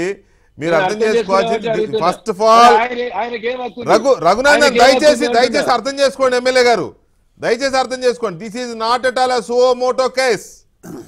ఇది కేస్ మహారాష్ట్ర ప్రభుత్వం తీసుకొచ్చిన కేస్. ఆ కేసు మీద జరుగుతున్న విచారణలో చేసిన అబ్జర్వేషన్స్ సుమోటోగా సుప్రీంకోర్టు తీసుకొని ప్రభుత్వాలను ప్రశ్నిస్తే అప్పుడు మీ ప్రశ్నలన్నీ వర్తిస్తాయి. But this is not at all a suo motu. Being an advocate you know very well about this. అక్కడ మరాఠాలను బీసీలుగా చేర్చాలి అనే ఒక కేసు మీద వచ్చిన విచారణ, ఆ విచారణలో సుప్రీంకోర్టు కొన్ని అబ్జర్వేషన్ చేసింది. అయితే ఒక్క మాట దయచేసి. అయితే ఈ విచారణలో సుప్రీంకోర్టు చేసిన అబ్జర్వేషన్లు లేదా వేసిన ప్రశ్నలు కానీ మహారాష్ట్ర ప్రభుత్వం తరపున వాదించిన సీనియర్ అడ్వకేట్ ముకుల్ రోహిత్గి కానీ వీళ్ళిద్దరి మధ్య జరిగిన చాలా చాలా ఇంట్రెస్టింగ్ వాదోపవాదాలు జరిగినాయి. ఈ వాదోపవాదాల సందర్భంగా వచ్చిన కొన్ని అంశాలు నిజంగా దేశం మొత్తం ఆలోచించాల్సిన అంశాలే. ఏమో కంటిన్యూ చేయాలంటే చేయాలి, లేదు కంట్రోల్ చేయాలంటే చేయాలి. ఆపాలని ఎవరు అనలే, అసలు పూర్తిగా రద్దు చేయాలని ఎవరు అనలే. ఐదర్ కంటిన్యూ ఆర్ కంట్రోల్, ఈ రెండింటి మధ్యనే ఈ డిబేట్. రామకృష్ణారెడ్డి గారు, ఓకే సుప్రీంకోర్టు అన్న దాంట్లో కొంత కన్విన్సింగ్ అబ్జర్వేషన్స్ అనిపించవచ్చు, కానీ ఎన్ని తరాల వరకు ఇచ్చుకుంటూ పోతారు అనే ప్రశ్న ఒకసారి తీసుకుంటే మనం తరాలు మారినా తలరాతలు అయితే మారతలేవు చాలా మందికి. కొన్ని సెక్షన్ల ప్రజల తలరాతలు అయితే మారట్లేదు. సామాజిక వెనుకబాటుతనమా, ఆర్థిక వెనుకబాటుతనమా, రాజకీయ వెనుకబాటుతనమా, సాధికార వెనుకబాటుతనం, ఏదైనా పేరు చెప్పండి, ఎంపవర్మెంట్, బ్యాక్వర్డ్నెస్, ఏది లేనప్పుడు ఎన్ని తరాలైన వాళ్ళు అట్లే ఉన్నప్పుడు ఎన్ని తరాలకు ఇస్తారనే ప్రశ్నకి అర్థం లేదేమో కదా. కాదు ఇప్పుడు రిజర్వేషన్స్ అనేది సొసైటీలో చాలా లోయెస్ట్ కమ్యూనిటీస్ని వాళ్ళని బాగు చేయాలనే ఉద్దేశం. విద్య కానీ ఎంప్లాయ్మెంట్ కానీ. నవ్వు ఈ reservations education employment, political reservations కూడా ఉన్నాయి. Political reservation confine to the schedule caste, backward క్లాస్కి లేవు. అయితే ఏముందంటే ఈ రిజర్వేషన్ మారాలనేటువంటి ఒక ఏదైతే ఉందో, ఏదో అకాడమిషియన్స్ అనొచ్చు ఇంకా ఎన్ని రోజులు రిజర్వేషన్స్ పోవాలని అంటారు, కానీ మన రాజకీయ వ్యవస్థలో రిజర్వేషన్ పోవాలనేది మన పొలిటికల్ పార్టీస్ ఒప్పుకో. ఎందుకంటే వాళ్ళకు ఒక విధంగా ఎగ్జిస్టెన్స్ ఈ రిజర్వేషన్స్తో కాస్త లాభం ఉన్నప్పుడు కూడా రియాలిటీ కూడా చాలామంది అత్యధికంగా ఇంకా లోయెస్ట్ కమ్యూనిటీ లోపల ఏది మన లోయర్ రంగ్ కమ్యూనిటీస్లో ఇంకా డెవలప్ కాని వాళ్ళు చాలా ఉన్నారు. వాళ్ళని దృష్టిలో పెట్టుకొని పొలిటికల్ పార్టీస్ రెండు రకాల, వాళ్ళకేమో వాళ్ళ ఎగ్జిస్టెన్స్ కొరకు, రెండవదేమో రియాలిటీని కూడా అర్థం చేసుకుని వాళ్ళు చెప్పచ్చు. కనుక ఈరోజు సుప్రీంకోర్టు ఏదైతే ప్రశ్న చేసిందో దానికి ఏ పొలిటికల్ పార్టీ కూడా రిజర్వేషన్ ఉండకూడదని చెప్పవు. ఇంకోటి రిజర్వేషన్స్ తగ్గించాలని కూడా ఏ పొలిటికల్ పార్టీ చెప్పదు. కాకపోతే దాన్ని టచ్ చేయడానికే భయపడతారు, దాన్ని టచ్ చేయడానికి వాళ్ళు భయపడతారు. మనం ధైర్యం చేసి డిస్కస్ చేస్తున్నాం కానీ భయపడతారు. కానీ ఈ పరిస్థితిలో ఒక విషయం ఏంటంటే మీరు గమనించాలి, చాలామందికి ప్యానెల్లో ఉన్నటువంటి మిత్రులు కూడా గమనించాలి. మోడీ గారు చేసినటువంటి ఒక పెద్ద గొప్పతనం ఏంటంటే 2018 లోపల ఆర్టికల్ 342A అనేది అమెండ్ చేసినారు రాజ్యాంగాన్ని. ఆర్టికల్ 342A అమెండ్ చేసి ఏం చేసినారంటే ఇప్పుడు రాష్ట్ర ప్రభుత్వాలు ప్రతి ఎలక్షన్ ముందు వాళ్ళు ఇష్టం వచ్చినట్టు రిజర్వేషన్స్, మేము ఇన్ని కమ్యూనిటీస్ని మేము రిజర్వేషన్ లిస్టులో చేస్తున్నాం, మేము ఇన్ని కమ్యూనిటీలు రిజర్వేషన్ ఇంకా అప్గ్రేడ్ చేస్తున్నాం అనేటువంటి పరిస్థితి, ఆ పవర్ ఇప్పుడు రాష్ట్ర ప్రభుత్వాలకు లేదు. 2018 నుంచి ఇప్పుడు రిజర్వేషన్స్ ఏమి ఇచ్చినా కానీ రాష్ట్ర ప్రభుత్వం కేంద్ర ప్రభుత్వానికి నివేదించాలి.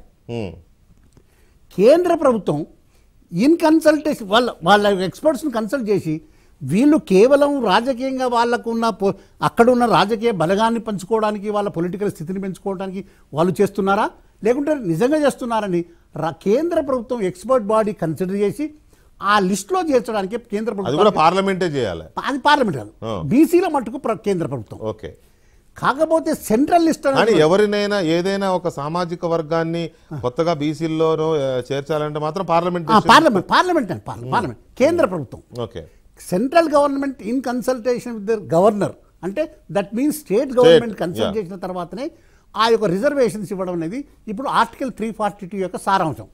దాన్ని ఆపరేషనల్గా ఎట్లా ఉంటుందంటే, వాస్తవంగా ఆపరేషనల్గా ఎట్లా ఉంటుందంటే, రాష్ట్ర ప్రభుత్వం కొన్ని కమ్యూనిటీస్కు రిజర్వేషన్ ఇవ్వాలంటే వాళ్ళు necessarily they must through the governor they must make a representation before central government. Central government consider చేసిన తర్వాతనే వాళ్ళకు రిజర్వేషన్ వచ్చే అవకాశం ఉంటుంది. ఇప్పుడు సుప్రీంకోర్టులో మహారాష్ట్ర లోపల ఒక పొలిటికల్ పార్టీ మరాఠా కాదు ఇంకా ఏదో పొలిటికల్ పార్టీ యొక్క 342 ఛాలెంజ్ చేసింది. అది కూడా ఇప్పుడు 5 జడ్జి బెంచ్ ముందు ఉన్నది. కానీ మోడీ గారి ప్రభుత్వం అది ఎందుకు తీసుకొచ్చిందంటే ఉమ్, ఇది చాలా పొలిటికల్ పార్టీస్, చాలా రాష్ట్రాల్లో ఉన్నటువంటి రీజనల్ పొలిటికల్ పార్టీసు వాళ్ళ అవకాశాలను వాళ్ళ రాజకీయపరమైనటువంటి అవకాశాలను ఇర్రెస్పెక్టివ్ డిస్క్రిమినేషన్ లేకుండా ఈ రిజర్వేషన్ పెంచుతారు, దీన్ని అడ్డుకట్టు వేయాలనే ఉద్దేశంతోనే మోడీ ప్రభుత్వం చేసింది. అది ఒక మంచి ఉద్దేశం. ఎంతవరకు మంచి ఉద్దేశం అంటే కేంద్ర ప్రభుత్వం కూడా దాన్ని ఒక పద్ధతిలో ఆ పవర్ ఎక్సర్సైజ్ చేసినంత మట్టుకే అది మంచి ఉద్దేశం. కేంద్ర ప్రభుత్వం కూడా ఒక పొలిటికల్ పార్టీస్ సంబంధించిన ప్రభుత్వం వాళ్ళు కూడా మిస్యూజ్ చేస్తే దానికి సుప్రీంకోర్టు ఏదైతే కోర్టులు విచారించాలి. కానీ ఇది ఒక మెట్టు, ఒక డెవలప్మెంట్ అని చెప్పచ్చు. మన లీగల్గా ఒక డెవలప్మెంట్ 2008 నుంచి అది ఎంతవరకు నిలబడతాయి, ఇంకా దాని కింద ఎక్కడ రికమెండేషన్స్ పోలే. ఇప్పుడు దాన్ని సుప్రీంకోర్టులో ఛాలెంజ్ చేస్తున్నారు. సుప్రీంకోర్టు అఫర్మ్ చేస్తుందా లేకుంటే సుప్రీంకోర్టు దాన్ని ఏం చేస్తుందో మనం వేచి చూడాల్సింది. ఇంకొక చిన్న అంశం ఏంటంటే, నేను ఇంతకుముందే మీతో అన్నట్టుగా ఏ రాజకీయ పార్టీ రిజర్వేషన్లకు వ్యతిరేకంగా ఉండదు. కాకపోతే ఏంటంటే ఈ రిజర్వేషన్లు 50% ఉంచినా, 40% ఉంచినా, 60% ఉంచినా డిజర్వింగ్ కమ్యూనిటీస్కి రీచ్ అయ్యేటట్టుగా ఇప్పుడు ఆధార్ వచ్చింది, అనేక రకాల టెక్నాలజికల్ వచ్చింది. ఎట్లా ఐడెంటిఫై చేయాలి ఆ కమ్యూనిటీస్ను అనేటువంటి విధానాన్ని క్రీమీ లేయర్ ద్వారా చూసి వాళ్ళకి అందేటట్టు చూడాలి. ఇప్పుడు మిత్రుడు ఒక ప్యానల్లో చెప్పినాడు, ఒక ఐఏఎస్ ఆఫీసర్ ఇంకా ఐఏఎస్ ఆఫీసర్ ఉండొచ్చు, కానీ అదే కమ్యూనిటీ చంపిన లోయెస్ట్ కమ్యూనిటీ చాలామంది ఉన్నారు, వాళ్ళకి పోవాలి. ఒక ఐఏఎస్ ఆఫీసర్ తాను ఒక జనరేషన్ రిజర్వేషన్ లాభం పొందినాక నేననేది ఏంటంటే ఆ కమ్యూనిటీ ఐఏఎస్ ఆఫీసర్ తీసేసి ఒక ఫార్వర్డ్ కమ్యూనిటీ వానికి ఇవ్వట్లేదు. నేను ఆ కమ్యూనిటీ లోపల 50% సీలింగ్ ఉంటుంది. ఆ 50% సీలింగ్ లోపల కొన్ని కమ్యూనిటీస్ అయితే ఆల్రెడీ రిజర్వేషన్, కొన్ని ఫ్యామిలీస్ ఆల్రెడీ రిజర్వేషన్ ఉన్న వాళ్ళు వాళ్ళని ఎలిమినేట్ చేయాలి. క్రిమినల్ ఇంప్లిమెంట్ చేయాలి. ఆ ప్రాసెస్ చేసి లోయెస్ట్ ఉన్నారు, ఇంకా చాలామంది ఉన్నారు. ఆర్థికంగా ఫెసిలిటీ చేయాలి, ఎడ్యుకేషనల్ ఫెసిలిటీ చేయాలి, ఎంప్లాయ్మెంట్ ఫెసిలిటీ చేయాలి. ఆ విధంగా కింద లోయర్ రంగులో ఉన్న వాళ్ళు అప్లిఫ్ట్ అయ్యి చాలా లాభం కలుగుతుంది. కనుక నేనంట సుప్రీంకోర్టు 5 జడ్జిల బెంచ్ డిసైడ్ చేయదు, మీకు మళ్ళా మీరు నన్ను డిబేట్లో పెంచుతారు, ఇది 9 జడ్జిల బెంచ్ పోతుంది. ఎందుకంటే వీళ్ళు ఏం డిసైడ్ చేసినా కానీ ఇందిరాసాని జడ్జిమెంట్కి వ్యతిరేకం అవుతుంది. అవును, ఆల్రెడీ ముకుల్ రోహిత్ కి అన్నాడు. అది దాన్ని ఏమన్నా అంటే అది ఆశ్చర్యకరమైన అంశం ఏంటంటే 9 జడ్జెస్ బెంచ్ చేసిన జడ్జిమెంట్ ని 5 జడ్జెస్ రివ్యూ చేస్తున్నారు అన్నాడు. ఇప్పుడు ఇదేంటంటే ఏదో విషయం అవుతుంది, మీరు ఏం డిసైడ్ చేసిన 9 జడ్జి బెంచ్కి వ్యతిరేకం అవుతుంది. 9 జడ్జి బెంచ్ మళ్ళీ ఏం చేయాలంటే దీన్ని రివ్యూ చేయాలంటే మళ్ళీ 11 మంది జడ్జిల బెంచ్కి పంపాల్సిందే. It will take 1 or 2 years పడుతుంది. ఇది జడ్జిలు గట్టిగా అనుకుంటే. ఈ 11 మంది జడ్జిల బెంచ్కి పోయినా కానీ వాళ్ళు కూడా రిజర్వేషన్ ఉండకూడదు. మొత్తం సుప్రీంకోర్టులో 32 మంది కూర్చున్నా కాదు. రైట్. శ్రవణ్ కుమార్ గారు, ఇక్కడ రిజర్వేషన్లు డెఫినెట్ గా అవసరమే. చాలా వెనకబాటుతనం ఉంది, ఇంకా వెనకబాటుతనం ఉంది. ఎవరు ఇంకా ఉంది అని చెప్పడం కూడా వేస్ట్. ఉంది, అది ఇంకా చాలా కాలం ఉంటుంది కూడా, అందులో సందేహం లేదు. కానీ ఒక కీలకమైన పాయింట్ ఏంటంటే ఇప్పటికీ కొంతమంది మమ్మల్ని బీసీలో చేర్చండి అని, ఏది ఓసీలుగా ఉన్నవారు లేదా బీసీలుగా ఉన్నవారు మమ్మల్ని ఎస్సీలుగా చేర్చండి అని, అంటే సెక్షన్స్ అనమాట, పర్టికులర్ సెక్షన్స్, సామాజిక వర్గాలు అనండి లేకపోతే ఇంకో దానికి ఏ పేరైనా పెట్టుకున్నాం మనం. అంటే రాను రాను వీళ్ళ ఇది పెరగాలి కానీ తగ్గుతుంది. అది వాళ్ళ డిమాండా లేకపోతే పొలిటికల్గా క్రియేట్ చేయబడుతున్న డిమాండ్సా లేకపోతే సప్రెషనా, ఏదన్నా కానివ్వండి. ఇదైతే ఎక్కడో చోట ఆగాల్సిన అవసరం ఉంది కదా. బహుశా సుప్రీంకోర్టు వీటి మీద కూడా దృష్టి పెట్టి అబ్జర్వేషన్ చెప్పినట్టు అనిపిస్తుంది కదా. వెంకటకృష్ణ గారు, మీ ప్రశ్న నాకు అర్థం కాలేదు కరెక్ట్గా. Can you please repeat? Yeah, ఇప్పుడు ఇప్పటికీ కొంతమంది మమ్మల్ని బీసీలో చేర్చండి అని, కొంతమంది మమ్మల్ని ఎస్సీలో చేర్చండి అని, ఈ రకరకాల డిమాండ్ మనం చూస్తున్నాం చాలా చోట్ల. ఇప్పుడు ఆల్రెడీ కొన్ని జరిగిపోయినాయి, 50% రిజర్వేషన్లు అమలవుతున్న నేపథ్యంలో రోజు రోజుకి ఇవి తగ్గాలి. ఇంకా ఆ రిజర్వేషన్లు ఇన్నాళ్ళు అమలైనాయి కాబట్టి దాని వాల్యూమ్ తగ్గి ఇంకా కొంతమందికి బెనిఫిట్ జరగాల్సి ఉంది అందులోనే. అలాంటిది కొత్త వాళ్ళు వచ్చి చేరుతున్నారు. అది ఎందుకు ఇంకా జరుగుతోంది? సుప్రీంకోర్టు దాన్ని కూడా అబ్జర్వ్ చేసి ఉంటుందేమో అంటున్నా. ఖచ్చితంగా వెంకటకృష్ణ గారు, ఇది ఇంతకుముందు ప్యానెల్లో సభ్యులందరూ చెప్పినట్టుగా రాజకీయ పక్షాల రఘునందన్ రావు గారి ఆర్గ్యుమెంట్స్తో నేను పూర్తిగా ఏకీభవిస్తాను.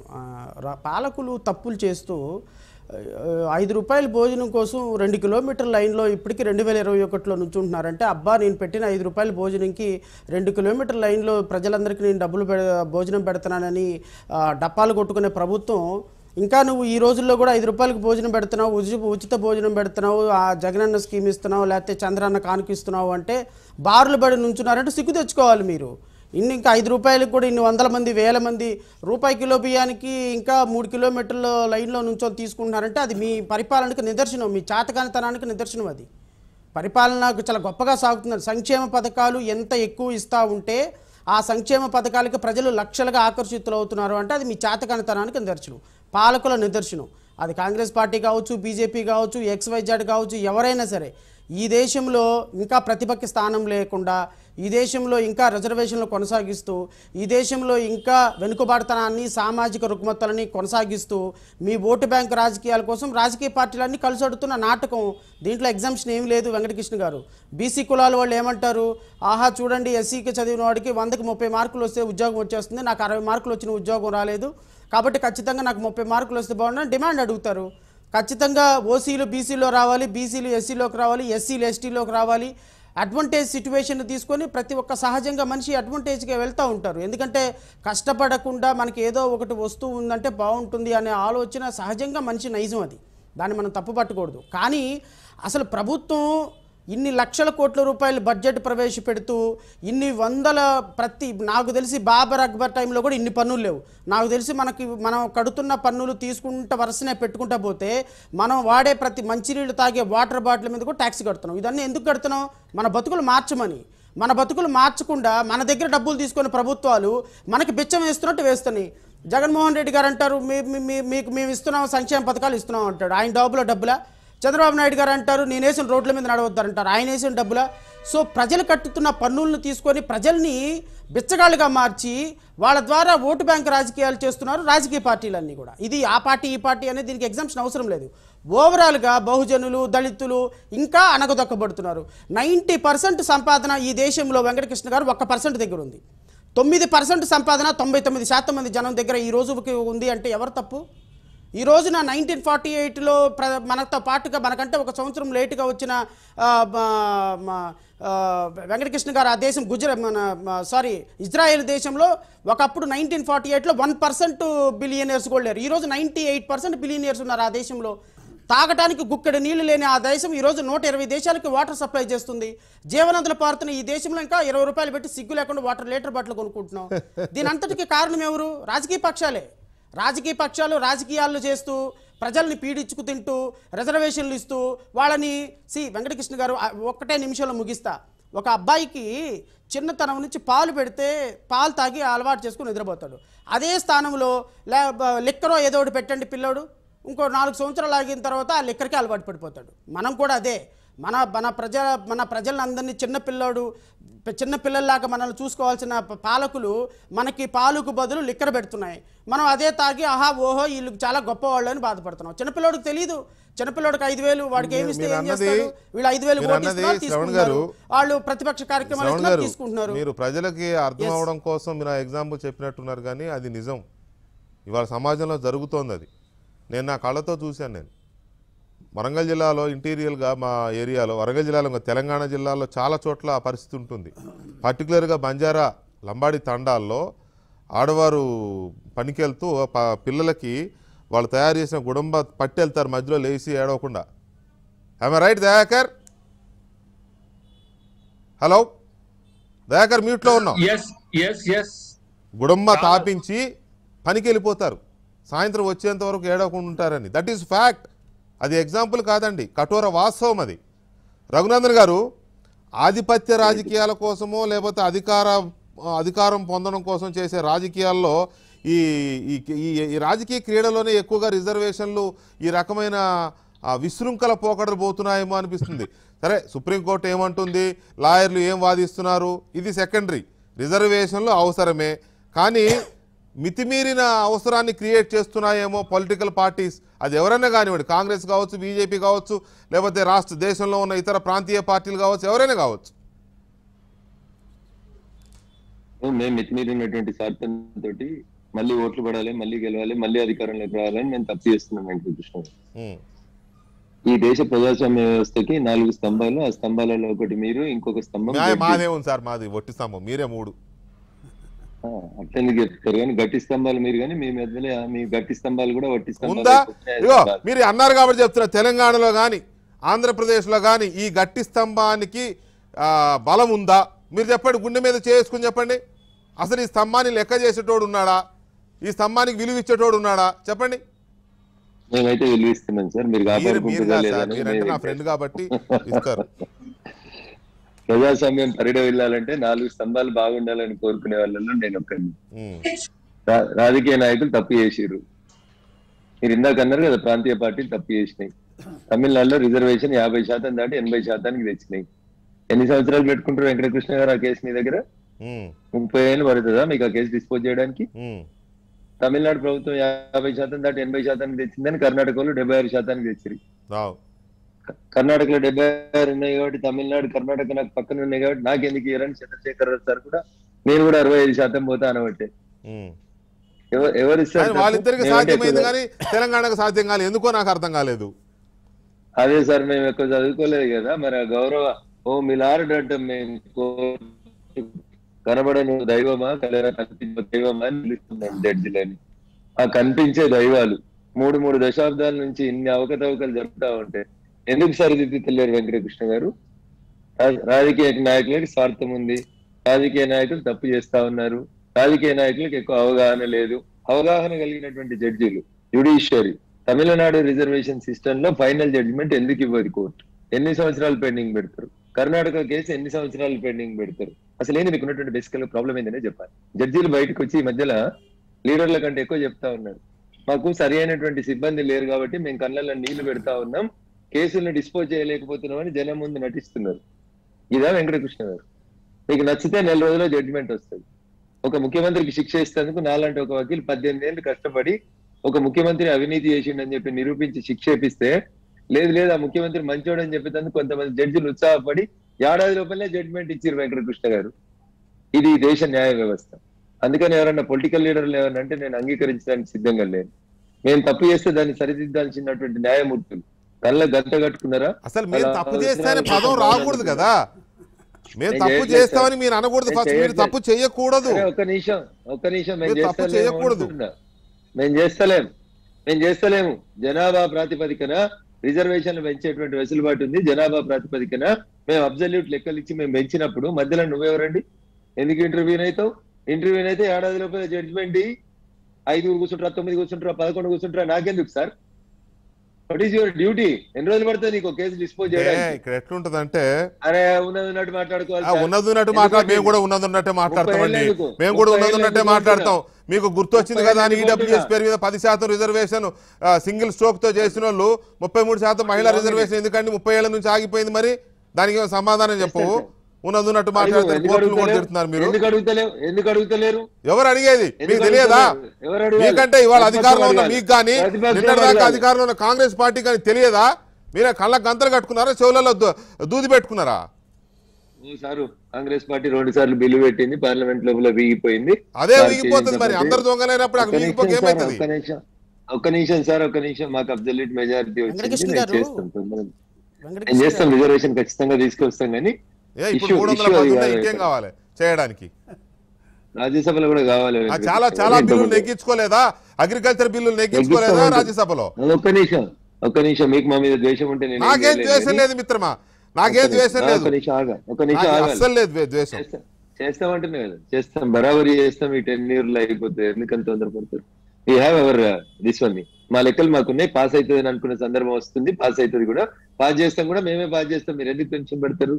ఇప్పుడు మనం మాట్లాడుతున్నటువంటి అంశం రిజర్వేషన్ విషయంలో మీరు ఒక బార్ పెట్టింది, మీరు 50% దాటుతుందని మీరే 9 మంది జడ్జిలు కూర్చొని చెప్పిండ్రు. 2 రాష్ట్రాలలో దాటితే ఎందుకు ఒప్పుకున్నామని పక్క రాష్ట్ర ముఖ్యమంత్రి అడుగుతున్నాడు. ఆ పిటిషన్ ఎందుకు డిస్పోజ్ చేయమని అడుగుతున్నా వెంకటకృష్ణ గారు. లేకపోతే నేను అడగకపోతుంటే అంటున్నా. మీరు ఆ జడ్జిమెంట్ చదివితే బాధపడతారు వెంకటకృష్ణ గారు. 30 ఏళ్ల తర్వాత రేపు జడ్జిమెంట్ రాస్తానట, సుప్రీంకోర్టు తుది తీర్పుకు లోబడి ఆ తమిళనాడు రిజర్వేషన్ చెల్తాయంట. ఒకవేళ రేపు జడ్జిమెంట్ 50% ఉండాలి, పైన ఎక్సెస్ ఇచ్చినాయని తప్పు అని అన్నారు అనుకోరు సార్, ఆ రోజు అడ్మిషన్ పొందిన డాక్టర్లు అందరూ ఎడిపోతారు సార్ 30 ఏళ్ళు చదువుకున్న వాళ్ళు. ఏం జడ్జిమెంట్ సార్ అది? మీ లాయర్లు తక్కువ ఆ కేసులు అంతా తొందరగా తెమలనిస్తారా? ఆ కోర్టు ఏమైనా చేస్తే పై కోర్టు అంటారు, పై బెంచ్ అంటారు. మీరు లాయరే కదా సార్.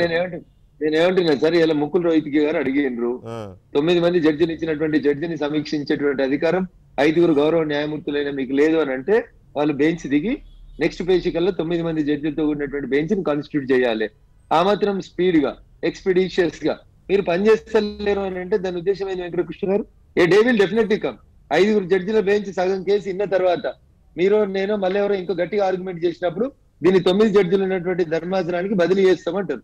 ఆ రోజు ఇక్కడ మీకు అభ్యంతరం లేకపోతే నేను ఒక మాట అంటా. నేను అంటే ఇది ఎలా ఉంటుందంటే, ఇవాళ మహారాష్ట్రలో బీజేపీ ఉంటే ఈ కేసు ఇంకోలా ఉండేది, మహారాష్ట్రలో శివసేన కాంగ్రెస్ అలా ఉంది కాబట్టి ఇంకోలా ఉంది, అలాగే కేంద్రంలో కాంగ్రెస్ ఉంటే ఒకలా ఉండేది, కాంగ్రెస్ లేదు కాబట్టి ఇంకోలా ఉంటది. ఇదంతా పార్టీలు ఆడుతున్న గేమ్ కదా రఘునందన్ గారు.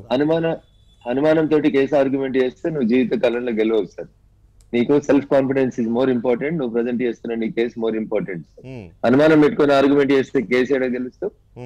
కేసు ఆర్గ్యుమెంట్ చేసినప్పుడు ఎవరు ఉంటుంది నీకు? If you have the merits definitely you will win the game. నీ దగ్గర మెరిట్ లేని కేసును ఆర్గ్యూ చేస్తే ఎట్లా గెలుస్తావు అన్న? నీ దగ్గర 100 మంది చదువుకున్న వాళ్ళు ఉంటారు అన్న జడ్జిల ముందు, ఆర్గ్యుమెంట్ చేసే అడ్వకేట్లు ఏం తక్కువ ఉంటారు కదన్నా. ముకుల్ రోహిత్ గిగాలు వస్తారు, పాల్కి వాలాలు వస్తారు, జడ్ మలానీలు వస్తారు, ఒక్కొక్కరు నిమిషానికి లక్షలు తీసుకునే మేధావులు కదన్నా పెద్దలు. అట్లాంటి అడ్వకేట్లు తప్పెందుకు వాదిస్తారన్నా? అవును. అట్లాంటప్పుడు రాసే జడ్జిల దగ్గర నేను అడిగేది ఒకటే అన్న, ఇలా ముకుల్ రోహిత్ గారు ఒక అబ్జెక్షన్ రైజ్ చేసిండన్న. సార్ గతంలో 9 మంది జడ్జిలు ఇచ్చినటువంటి జడ్జిమెంట్ ఉన్నప్పుడు దాన్ని సమీక్షించేటువంటి అధికారం 5 జడ్జిలు ఉన్నటువంటి బెంచ్ కు ఉందా అనేది ముకుల్ రోహిత్ గారు ఒక డౌట్ ని వ్యక్తం చేసిండన్న. అప్పుడు నిజంగా న్యాయమూర్తులు ఏం చేయాలి వెంకటకృష్ణ గారు? The case is urgent till the lunch అని చెప్పి దిగిపోయి కూర్చొని పాత జడ్జిమెంట్ చదివి, అవును మేము 5 చేస్తే 9 మంది జడ్జిల జడ్జిమెంట్ ని రివ్యూ చేసినట్టు అవుతుంది, ఇది పొరపాటు అవుతుంది, కాబట్టి మేము దీన్ని 9 మంది జడ్జిల బెంచ్ కాన్స్టిట్యూట్ చేయమని చెప్పి చీఫ్ జస్టిస్ గారికి విన్నవిస్తున్నాము. This case is posted to next Monday అని ఒక టైం ఫ్రేమ్ లో చెప్పారండి.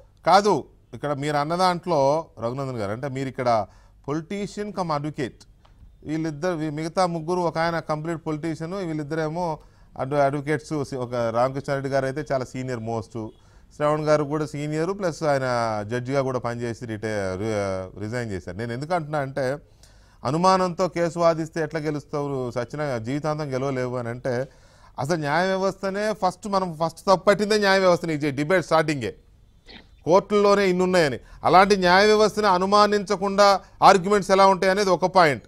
తర్వాత ఒక్క మాట సార్ అలాగే ఈ రిజర్వేషన్ల వల్ల అంతరాలు పెరుగుతున్నాయా తగ్గుతున్నాయా? అది ప్రజల మధ్య కానీ సెక్షన్స్ మధ్య కానీ దేశం మొత్తం కానీ రిజర్వేషన్ల వల్ల అంతరాలు తగ్గాలి లెక్క ప్రకారం, కానీ రోజు రోజుకి పెరుగుతున్నట్టే కనబడుతుంది మనకి భారతీయ సమాజంలో. దయాకర్ గారు, ఈ రిజర్వేషన్లు దయాకర్ గారు, ఈ రిజర్వేషన్ల వల్ల అంతరాలు తగ్గాలి సమాజంలో కానీ, లేకపోతే ఒక సామాజిక వర్గంలో కానీ, లేకపోతే ఒక సొసైటీ ఒక పర్టికులర్ దీంట్లో అంతరాలు తగ్గుతూ పోవాలి. 70 ఏళ్ళు అంటే మ్యాక్సిమం తగ్గి ఉండాలి ఈ పాటికి అంతరాలు, కానీ అంతరాలు పెరిగినాయి. అంటే నేను డిబేట్ ఉంది కాబట్టి కొంతమందితో మాట్లాడడం, మీలాంటి మిత్రులతో కానీ లేకపోతే ఇంకొంతమంది పెద్దలు నిపుణులతో మాట్లాడడం కానీ జరిగింది. వాళ్ళు చెప్పిన దాని ప్రకారం ఉదాహరణకి వాళ్ళ ఎస్సీస్ ఉన్నారు, ఎస్సీస్లో రిజర్వేషన్ వచ్చిన తర్వాత ఇతర సామాజిక వర్గాలకు ఎస్సీస్కి ఉన్న అంతరాలు ఎలా ఉన్నాయో ఎస్సీస్లో ఇంటర్నల్ అంతరాలు కూడా పెరిగినాయి ఫర్ వేరియస్ రీజన్స్. అలాగే బీసీస్లో చాలా కులాలు ఉన్నాయి, దాదాపు 120 కులాల వరకు ఉన్నాయి కదా, వాళ్ళలో కూడా మళ్ళీ కులాల మధ్య అంతరాలు పెరిగినాయి. ఎస్సీస్లో కూడా మాలా మాదిగా అనే ఒక అంతరాలు పెరిగినాయి, ఎస్టీస్లో కూడా అంతరాలు ఇట్లా ఈ అంతరాలు పెరగడం అనేది రిజర్వేషన్ల వల్ల జరగకూడదు కదా. జరిగిందంటే ఎక్కడో లోపం ఉంది ఖచ్చితంగా. ఆ లోపాన్ని సరిదిద్దాల్సిన అవసరము ఇటు ప్రభుత్వాల మీద అటు రాజ్యాంగ వ్యవస్థల మీద ఉంటుంది కదా. దాన్నే సుప్రీంకోర్టు సూచిస్తోందేమో, దాన్నే సుప్రీంకోర్టు ప్రశ్నిస్తోందేమో, అది ఎందుకు మనకు అర్థం కావడం లేదు? డెఫినెట్ గా మొట్టమొదటి ముద్దాయి పాలకులు అయితే, రెండవది బ్యూరోక్రసీ. ఇప్పుడు చాలా ప్రభుత్వ రంగ సంస్థలలో ఉమ్, 60% ఖాళీలు ఉన్నాయని ఇప్పుడే మెసేజెస్ వస్తున్నాయి చాలా ప్రభుత్వ రంగ సంస్థలలో. సరిగా వాటికి పేర్లు ఎందుకు, ఐఎంలు, ఐఐటీలు అన్ని పక్కన పెడదాం. ఆ, అంటే రిజర్వేషన్ సక్రమైన అమలు జరిగి ఉంటే అంతరాలు కొంత తగ్గాయి, ఉమ్, కొంత మేరకు తగ్గినాయి. మరి ఎస్సీ ఎస్టీలు డెవలప్ కాలేదని చెప్పడం కూడా మనం అది తప్పు మాట్లాడినట్టు. ఉమ్, కానీ అభివృద్ధి చెందాల్సిన పరిధిలో చెందినరా అంటే మాత్రం ప్రశ్నార్థకం.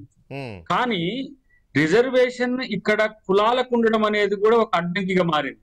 ఉమ్, ఏంటి, ఈ కింది కులాలకు రిజర్వేషన్లు ఇస్తే వాళ్ళు ప్రతిభ లేకున్నా కూడా వాళ్ళు ముందుకు పోతుందని కొంతమంది, అరే మేము మా దాంట్లో కూడా వెనుకబడి ఉన్నోళ్ళం ఉన్నాం కదా అని ఇదంతా ఇన్ని రోజులు జరిగింది. కానీ మీకు ఒక అన్బయాస్డ్ ఈ మధ్య వచ్చిన 10% రిజర్వేషన్ల వల్ల రిజర్వేషన్ వర్గాల మధ్యన, రిజర్వేషన్ వ్యతిరేకుల మధ్యన గడ్డెస్ తగ్గినాయి. ఆ, కానీ అవి రెండు కూడా విభిన్న కోణాలు. ఇదేమో ఎకనామిక్ బ్యాక్వర్డ్ క్లాసెస్ కి సంబంధించింది, ఏది ఇప్పుడు ఈడబ్ల్యూఎస్ రిజర్వేషన్. ఇవేమో అంతకు ముందు రాజ్యాంగబద్ధమైన, ఇవేమో కాన్స్టిట్యూషనలైజ్డ్ గా ఉన్నాయి. ఇవి కాన్స్టిట్యూషనలైజ్డ్ అయినా కానీ ఇవి ఎకనామిక్ బేసిస్. నేనేమంటున్నా ఇప్పుడు మరాఠాలకు మహారాష్ట్రలో రిజర్వేషన్లు పెట్టడం అవసరమా అని సుప్రీంకోర్టు అంటున్నది.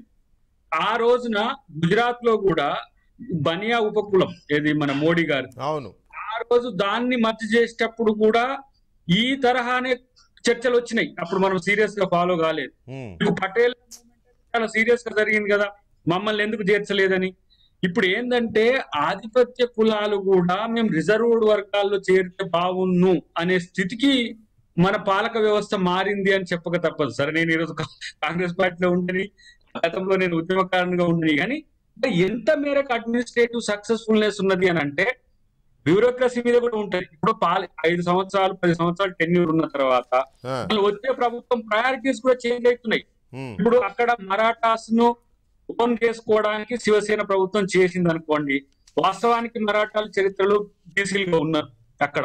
ఏది ఛత్రపతి శివాజీ మహారాజ్ చరిత్ర చూస్తే మన అందరికి తెలుసు, వాళ్ళ తల్లి కూడా నేపథ్యం ఏంటని.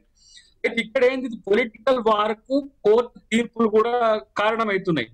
రఘునందర్ గారు మాట్లాడిందేమో మన ఏమంటారు జ్యుడిషియరీలో ఉన్న లుకానాస్ అన్నింటినీ కూడా ఇప్పుడు మనం ఆలోచిస్తున్నాం.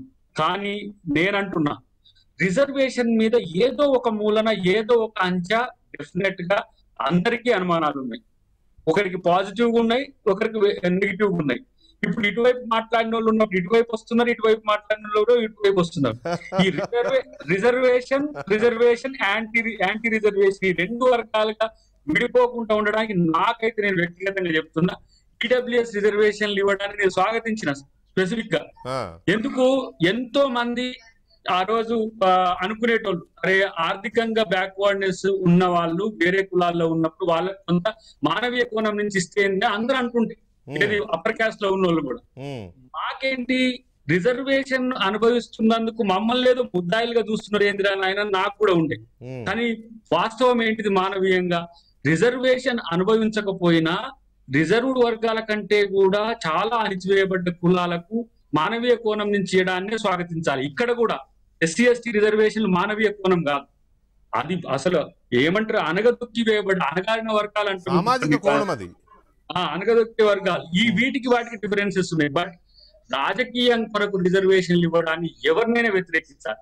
ఇలా నేను దాంట్లోనే మళ్ళీ కులం ఉంటదండి, ఇదొక పెద్ద సమస్య. నేను ఇప్పుడు ఎగ్జాంపుల్ చెప్తా, ఆంధ్రప్రదేశ్ లో కాపులకు రిజర్వేషన్లు కావాలనేది ఒక లాంగ్ స్టాండింగ్ మూవ్మెంట్. అది ఇప్పుడు దాన్ని నేను డిసానర్ చేయలేను. ఇప్పుడు ఎవరైతే దాన్ని డిసానర్ చేస్తారో రాజకీయంగా వాళ్ళు పెద్ద నష్టపోతారు, సామాజికంగా కూడా మాలాంటి వాళ్ళని కూడా మేము మాట్లాడలేము. ట్రూత్ ఉన్నది, కొంత బ్యాక్వర్డ్నెస్ ఉన్నది. కానీ బ్యాక్వర్డ్నెస్ కు నిజాయితీగా మానవీయ కోణం నుంచి మనం ఒక సపోర్ట్ ఇస్తే ఓకే. బట్ నేనంటున్న ఒకటి వెంకటకృష్ణ గారు, రిజర్వేషన్లు నా దృష్టిలో ఈ రోజు సక్రమంగా అమలు చేసే ప్రభుత్వ వ్యవస్థలు కనుక మనం కాపాడుకోగలిగితే 25-30 సంవత్సరాల లోపే మీకు నాకే రిజర్వేషన్ వద్దనే వర్గాలు పెరుగుతాయి. కానీ మనం చూస్తలేమా, మీరు చూడలేదా ఆంధ్రప్రదేశ్ లో కానీ తెలంగాణలో కానీ కొన్ని కుటుంబాలు ఆర్థికంగా వెసులుబాటుకు వచ్చినాయి. వాళ్ళు మేము ఎస్సీ ఎస్టీలమని చెప్పుకునే స్థాయిని దాటి వచ్చింది. చెప్పుకోవడానికి సిగ్గుపడే స్థాయికి వచ్చారు కొంతమంది. నేనైతే నా ఫ్రెండ్సే కాబట్టి ఓపెన్ గా చెప్పగలుగుతున్నా, వాళ్ళ చెప్పుకోవడానికి ఏదో ఫీల్ అయిపోతారు వాళ్ళు, కానీ అద్భుతమైన రిజర్వేషన్లు అనుభవిస్తారు అన్ని రకాలుగా. చాలా మంది అది ఉన్నది. బట్ నేను అంటున్నా, ఈ రోజు ఎందుకు ఈ రిజర్వేషన్లను సుప్రీంకోర్టు అంటున్నప్పుడు మీరు రాజ్యాంగాన్ని ప్రశ్నిస్తున్నట్టు అంటే custodian you are not the decision maker. నీకు డిసిషన్ మేకింగ్ అథారిటీ లేదు, అది పార్లమెంట్ కు ఉంది. పార్లమెంట్ కు ఒక లేఖ రాయమని విస్తృత ధర్మాసనాన్ని, రిజర్వేషన్ల మీద ఒక సమీక్ష జరగాలి, అక్రమంగా రిజర్వేషన్లు వినియోగించబడుతుంది, అసలు రిజర్వేషన్ల డిమాండ్ రావడం అనేది సొసైటల్ గా అది బ్యాడ్ ఇంపాక్ట్ వస్తుందని చెప్పమనండి. చివరికి రిజర్వేషన్ వర్గాలే బాగుపడుతున్నాయనే స్థితికి భారత సమాజం వచ్చిందండి. ఇది తప్పుడు ఒక సామాజిక మార్పు, ఇది తప్పుడు, ఈ రకంగా పోకూడదు. డెఫినెట్ గా ఈ రోజు ఎస్సీలే పోటీ పడి జనరల్ సీట్లలో చదివే స్థాయికి వచ్చినామండి. ఎస్సీలే ఎస్టీలే ఇంకా అక్కడ చూడండి మీరు, అక్కడ మాకు ఎస్సీ వద్దు అని చెప్పి కొట్లాడుతున్న వాళ్ళని చూస్తున్నాను నేను కొంతమంది. ఎట్ ద సేమ్ టైం ఈ రోజు రిజర్వేషన్లతోని రాజకీయాలు చేయాలనుకునే అంటే ప్రాంతీయ పార్టీలు కానీ జాతీయ పార్టీలు కానీ ఇది మాత్రం రాజ్యాంగ వ్యతిరేకం. నేను ఇలా సుప్రీంకోర్టు యొక్క తీర్పును స్వాగతిస్తూనే మీకు రైట్ ఉంది, మీరు కస్టోడియన్ గా ఇక్కడ రాజ్యాంగానికి సంబంధించిన మౌలిక సూత్రాల్లో కొంత కాంట్రడిక్షన్ వచ్చింది కాబట్టి మీరు పెద్దల సభ అయిన రాజ్యసభ, దిగువ సభ అయిన లోక్సభ దీని మీద చర్చకు తీసుకురండి అని చెప్పే అవకాశం సుప్రీంకోర్టు చీఫ్ జస్టిస్ తో కూడిన విస్తృత ధర్మాసనానికి ఉన్నది. రెఫర్ చేయొచ్చు, వాళ్ళు చేస్తారా లేదా పక్కన పెట్టండి. మహారాష్ట్ర ప్రభుత్వాన్ని నిలబెట్టడానికి ఏమైనా చేస్తున్నారని ఎక్కడ నుంచి ఆలోచిస్తే డెఫినెట్ గా అనిపిస్తుంది న్యాచురల్ గా. కానీ నేనంటున్న దీన్ని రాజకీయం, ఇప్పుడు మన దగ్గర కూడా చూడండి, ఎస్టీలను ఎంతున్నారు, ఏ రాష్ట్రంలో ఎంత జనాభా ఉంటుందో ఎస్టీలకు అంత మేర పెంచాలనేది రాజ్యాంగమే చెప్తుంది. దీన్ని ముస్లిం రిజర్వేషన్ల బిల్లుతో కలిపి మనోడు పైకి పంపించారు. ఇక చూసుకో సాంగ్రంగా ఇక పంచాయతీ ఉంటుంది. ఇప్పుడు వాళ్ళు ముస్లిం రిజర్వేషన్లు ఇవ్వలేరు, కానీ ఈయన పెట్టిన బిల్లు ఎస్టీలది ముస్లింలది పెట్టింది. పెద్ద సమస్య అవుతుంది. కేంద్ర ప్రభుత్వం 3 సంవత్సరాల క్రితం కేంద్ర న్యాయశాఖ ఆ బిల్లు ప్రతులను తిప్పి పప్పుతూ రాష్ట్ర ప్రభుత్వానికి ఒక సూచన చేసింది. షెడ్యూల్ ట్రైబ్స్ సంబంధించినటువంటి బిల్లుని సెపరేట్ చేయండి, మైనార్టీలకు సంబంధించినటువంటి బిల్లుని సెపరేట్ చేయండి అని కేంద్ర న్యాయశాఖ తిరుగు టపాలో ఉత్తరం పంపించి 3 ఏళ్ళు అయింది. దయాకు నిజంగా సార్ చిత్తశుద్ధి ఉంటే ట్రైబ్స్ వెనుకబడుతున్నాన్ని మీకు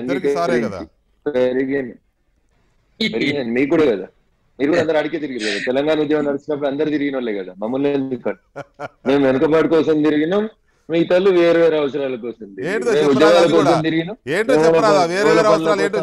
నీకు తెలిసిన అవసరాలు ఏంటో చెప్పిందా? మైక్ తీసినాక మైక్ తీయని అవసరం లేదు. ఓపెన్ గా I'm ready to discuss or I'm ready to argue.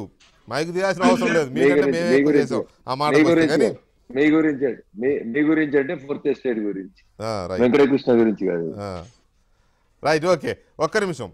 Shravan Kumar గారు, నేను లైవ్లాలో వచ్చిన ఇదే చదువుతున్నాను దీని మీదనే. If there is no 50% limit, what is the concept of Article 14 then? What would happen to the resultant inequality and for how many generations will this continue? The bench asked senior advocate Mukul Rohitgi, who was pleading for a reconsideration of 50% cap imposed by the Indira Sahni judgment. ఒకవేళ దాని cap తీసేస్తే Article 14 ప్రకారం ఉన్న ఆ resultant inequality అనే దాని స్ఫూర్తి ఎటుపోతుంది అనేది జడ్జిమెంట్ బెంచ్ అడిగిన స్ట్రెయిట్ క్వశ్చన్. దీనికి మీరేమన్నా అబ్జర్వేషన్ చెప్తారా? ఫస్ట్ ఆఫ్ ఆల్ మీకు ఒకటి క్లారిఫై చేయాలి ప్యానెల్లో ఉన్న సభ్యులకు కూడా, please. Indra Sahani case does not fix a ceiling of 50% of reservation. Para 322లో ఇంద్ర సహాని కేసులో పేరా 322 ఒకసారి మీకు చదివి వినిపిస్తా. Supreme court judgement. I see much force in the above submission and hold that any reservation in exceeding 50% for backward classes will not be a violator of Article 14 and 16 of the Constitution. But at the same time, I am of the view that such reservation made either under Article 16(4) or under Article 16(1) under 4 cannot be extended to the totality of 100%. In fact, my learned brother P.S. Savanth R.J. separate judgment has also expressed a similar view that there is no legal infirmity in keeping the reservations under Clause 4 alone or under Clause 4 or Clause 1 of 16 together exceeding 50%. Though For other reasons, the learned judge has concluded that ordinarily the reservation kept under Article 16(1) and 16(4) together should not exceed 50% of the appointments in the cadre of service or any particular. But extraordinary reasons, this percentage may be extended. This is what the observation of Honorable Supreme Court. That's what may Because be expanded. Supreme Court did not say that 100%, 50% exceed avagudani kaadu. But extraordinary reasons must be recorded and the state must support its reasons. ఎందుకు 50% exceed అవుతున్నాయి అనేది చెప్పి state must examine. ఇప్పుడు five benches judge, ఇందాక మా brother అన్నారు రఘునందన్ రావు గారు 9 benches చెప్పిన తర్వాత 5 బెంచెస్ యాడ్ చేస్తారని. 9 బెంచెస్ డిడ్ నాట్ ఫిక్స్ 100%, 50% దాటకూడదని కాదు. It may extend, but extraordinary reasons must be recorded. If a 5 bench is satisfied that the extraordinary reasons are there for extension of 10% reservation, they may say okay. So no way the 9 judges bench is huddled to the hearing of the particular case. So therefore, నేను అనేది Indra Sahani case, it is a 900 pages strength of pages judgment. I think మా brothers చదివి ఉంటారు. But to the limited my knowledge I can say that 50% reservation extraordinary సిచ్యువేషన్స్లో extend అవ్వచ్చు. That is why the Tamil Nadu and Karnataka they have shown extraordinary reasons and they extended. But it must be the judicial scrutiny. And number 2, Venkatekrishna garu, maybe it may be out of the box, but I am requesting my learned brother of Raghurandan Rao garu, reservation 117 of amendment bill 2012 nunchi promotions lo reservation bill is still pending with the central government. It was in the cold box. Congress government తప్పించుకొని వెళ్ళిపోయింది. 2012 నుంచి 117 amendment రిజర్వేషన్స్లో promotion ఇంకా cold బాక్స్లో ఉండింది. ఆ బిల్లును పట్టించుకోకుండా మిగతా బిల్స్ అన్ని యుద్ధ ప్రాతిపాదికన చేసేసి 10% బిల్ రిజర్వేషన్ బిల్ ఎప్పుడు వచ్చింది? మొన్న వచ్చింది. బట్ ఎస్సీ ఎస్టీలకి ప్రమోషన్స్లో రిజర్వేషన్ బిల్లు 2012 నుంచి ఉండింది. మీరు ఒక మాట గుర్తుపెట్టుకోవాలి వెంకటకృష్ణ గారు, 2014లో మోడీ గవర్నమెంట్ వచ్చేటప్పుడు one of the promise is they will make sure that 117 amendment will be presented before a parliament and will sure that will be implemented. But still even after 5 years తర్వాత 2019లో అధికారంలోకి వచ్చినా ఈరోజు దాన్ని కోల్డ్ బాక్స్లోనే పెట్టినారు. So రిజర్వేషన్స్లో promotion bill it was placed before the parliament by way of 117 amendment by the Congress government. But Congress government did not done it because of political reason, and now BJP also putting the same in the cold box. Therefore వీళ్ళకి అవసరమైన bills మాత్రం pass చేసుకొని వీళ్ళకి అనవసరమైన bills SC ఎస్టీలు reservations bills అన్ని పక్కన పడేసి అండ్ రేపొద్దున ఓటు బ్యాంక్ కోసం రాజకీయాలు చేయడం అనేది పొలిటికల్ పార్టీకి అని I'm not pointing out my brothers, but I'm pointing out the political parties agenda. But this should not be the way. And third వచ్చేసరికి వెంకటకృష్ణ గారు, what ever it is reasons 10% reservation చేసింది supreme high court మన కేంద్ర ప్రభుత్వం, that will be examined by the supreme court. But ఓవరాల్గా reservation policy అనేది కేవలం political ఎజెండాతోనో చూస్తున్నారు తప్ప వీళ్ళకి నిజంగా వీళ్ళని అప్లిఫ్ట్ చేయాలనే ఆలోచన ఎవ్వరికీ లేదు వెంకటకృష్ణ గారు. ఉంటే ఇంకా ఈ దేశంలో ఇలాంటి దళితుల పరిస్థితితో బహుజనుల పరిస్థితితో ఈ విధంగా ఉండదు. ఇంతకుమించి ఇంక నేను ఇంకేం చెప్పలేను. రైట్, రఘునందన్ గారు దాని మీద ఏమన్నా చెప్తారు మీరు? See, I'm not aware of the 117 subject what Mr. Shravan Kumar sir is asking. I'm not aware of it. Tomorrow I will go through it. Am I audible? Yeah. Yeah, you are audible, sir. If anything I can do as a leader or as an MLA of Venkatakrishna గారు, am I audible? Yeah వినపడుతుందండి. శ్రవణ్ గారు మీరు చెప్పింది వినపడింది. రఘునందన్ గారు కూడా చెప్తున్నారు మీకు. ఇప్పుడు రఘునందన్ గారు ఏమంటారంటే ఆ పర్టికులర్ ఇష్యూ మీద ఐడియా లేదు, నేను చూసి నేను మళ్ళీ రియాక్ట్ అన్నారు. idea లేదు. Am I audible? Am I audible? If it is pending with the central government, definitely tomorrow only I'll try to go through it. And if I am able to see something, as Mr. Shravan Kumar sir is saying, if something is there, definitely I'll represent it before the central government. I'll see such that the 117 which pertains to the reservations or the promotions of the scheduled caste employment, definitely I'll argue with my party and I'll try to see such that it will be completed. I'm not aware of the facts, sir. Not aware of the facts. If you can send some material with regard to that case, definitely I'll represent it before the central government, Shravan sir. If my number is not available with you, kindly send it to Mr. Venkatekrishna. I'll collect it and I'll try to see that whatever the bill you asked, I'll try to clear it with my party high command, sir. As far as the rest of the things are concerned, the Thank you so basic much, concept is Thank you so much for Raghurandan Rao garu. Thank you you're so welcome, much. sir. You're welcome. చెప్పండి రఘునందన్ మీరు చెప్పండి. Rest of the things. Sir rest of the things విషయానికి వచ్చినప్పుడు sir the concept of the Bharatiya Jan Sangh Bharatiya Janata party poorest of the poor should be served first sir. అందుకనే సామాజిక భద్రత లేని ఈ దేశంలో సామాజిక భద్రత కల్పిస్తేందుకు ప్రయత్నించినారు మోడీ గారు. మేము చేస్తున్నటువంటి ప్రతి పని వెనకాల అంత్యోదయ అనేటువంటి ఒక పదాన్ని పెట్టుకొని poorest of the poor should be served and first అనేటువంటి రీతిలో పనిచేస్తూ పోతా ఉన్నాం సార్. దాంట్లో భాగంగానే ఈడబ్ల్యూఎస్ రిజర్వేషన్స్ కూడా మా మెదక్ జిల్లాలోనే మీకు గుర్తుంటుంది వెంకటకృష్ణ గారు, మనమే చర్చ జరుపుతున్నట్టుంది. ఒక రెడ్డి సామాజిక వర్గానికి సంబంధించినటువంటి ఒక రైతు, 5 ఎకరాల పొలం ఉన్నటువంటి రైతు, ఒక కొడుకు కూతురు ఇద్దరు ఎంబీఏ కంప్లీట్ చేసి ఉద్యోగం రాలేదని కేవలం 5 లక్షల అప్పు ఉన్నటువంటి ఆ కుటుంబం total family consumed poison and committed suicide Venkatakrishna గారు. అది ప్రస్తుతం ముఖ్యమంత్రి గారి సొంత జిల్లా సిద్దిపేట జిల్లాకు సంబంధించినటువంటి అంశాన్ని ఒకరోజు మనమే చాలా ఎలాబొరేట్ గా డిస్కస్ చేసాం సార్. అందుకని సో ఈడబ్ల్యూఎస్ రిజర్వేషన్స్ లో అగ్రవర్ణాల పేదల లోపల కొంతమందికి ఇవ్వడం వల్ల దయాకర్ చేసినటువంటి ఆర్గ్యుమెంట్ కూడా కొంత లాజికల్ కన్ఫ్యూజన్ వచ్చినట్టు నేను భావిస్తా ఉన్నాను సార్. డెఫినెట్ గా poor should be uplifted. EWS reservation కి సంబంధించి కూడా తెలంగాణలో దాన్ని ఇంప్లిమెంట్ చేయడం లేదు. నేను డిబేట్ పెట్టిన తర్వాతనే 48 గంటల్లో కేసీఆర్ గారు దాన్ని టేకప్ చేసి అనౌన్స్ చేశారు రీసెంట్ గా 1 month బ్యాక్. అవునండి, అవును. ఆఫ్టర్ మై డిబేట్ సార్ నేనేమంటున్నాను సార్, ఆ రోజు షెడ్యూల్ క్యాస్ట్ కానీ షెడ్యూల్ ట్రైబ్ కానీ లేదా ఇతర వర్గాలకు కానీ రిజర్వేషన్స్ ఎందుకు కావాలని కోరుకున్నారో ఆ లక్ష్యం నెరవేరలేదు కాబట్టి రిజర్వేషన్స్ కంటిన్యూ కావాలి. కానీ మిత్రుడు దయాకర్ సూచించినట్టు ఎవరైతే ఆ రిజర్వేషన్ ఫలితాలు పొంది మిగతా అగ్రవర్ణాలకి ధీటుగా సమానంగా ఎదిగినారో దయించి ఆ మిత్రులు పెద్ద మనసుతోటి తమ వర్గాలకి ఇంకా రిజర్వేషన్స్ అందడానికి వీళ్ళు రిజర్వేషన్స్ వదులుకుంటే బాగుంటుంది అనేది నేను 2 చేతులు జోడించి మీ ద్వారా ఆ వర్గాలకి సవినయంగా విజ్ఞప్తి చేస్తున్నాను. కనీసం వాళ్ళకి ఒక అవేర్నెస్ అన్నా ఇవ్వాలి. మీరు చదువుకోండి, మీరు ఇలా చేస్తే రిజర్వేషన్ మనకు తోడ్పడుతుంది, ఇంకా ఒక 50% మనం చదువుకోగలిగితే 50% రిజర్వేషన్ హెల్ప్ మనకు ఉంటుంది అని చెప్పి వాళ్ళలో ఒక అవేర్నెస్ అన్నా తీసుకురావాలి. అది కూడా చేయడం లేదు. నిజంగా కూడా చెప్పాలంటే కొంతమంది ఎలా ఉంటుందంటే రిజర్వేషన్లు వాడట్లేదు వెంకటకృష్ణ గారు, నా పిల్లలకు రిజర్వేషన్లు వాడట్లేదు. నేను జనరల్ గా నేను ఆర్థిక సామాజిక రాజకీయ రిజర్వేషన్లు నేను వాడుతున్నా కాబట్టి నా పిల్లలకి జనరల్ గా వాళ్ళను పెంచుతున్నా. That's great.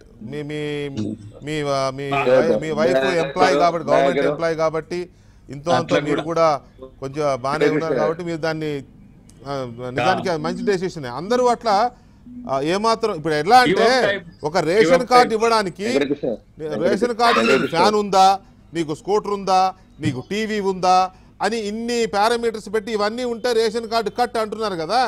అలా రిజర్వేషన్స్ కూడా వాళ్ళ ఆర్థిక స్తోమత, కులాలు ఏదైనా కానివ్వండి, ఆర్థిక స్తోమత చూసి ఇవ్వచ్చా ఇవ్వకూడదా అని ఫ్యామిలీ యూనిట్గా జరగాల్సి వస్తుందేమో. జరిగితే బాగుంటుందేమో రామకృష్ణారెడ్డి గారు.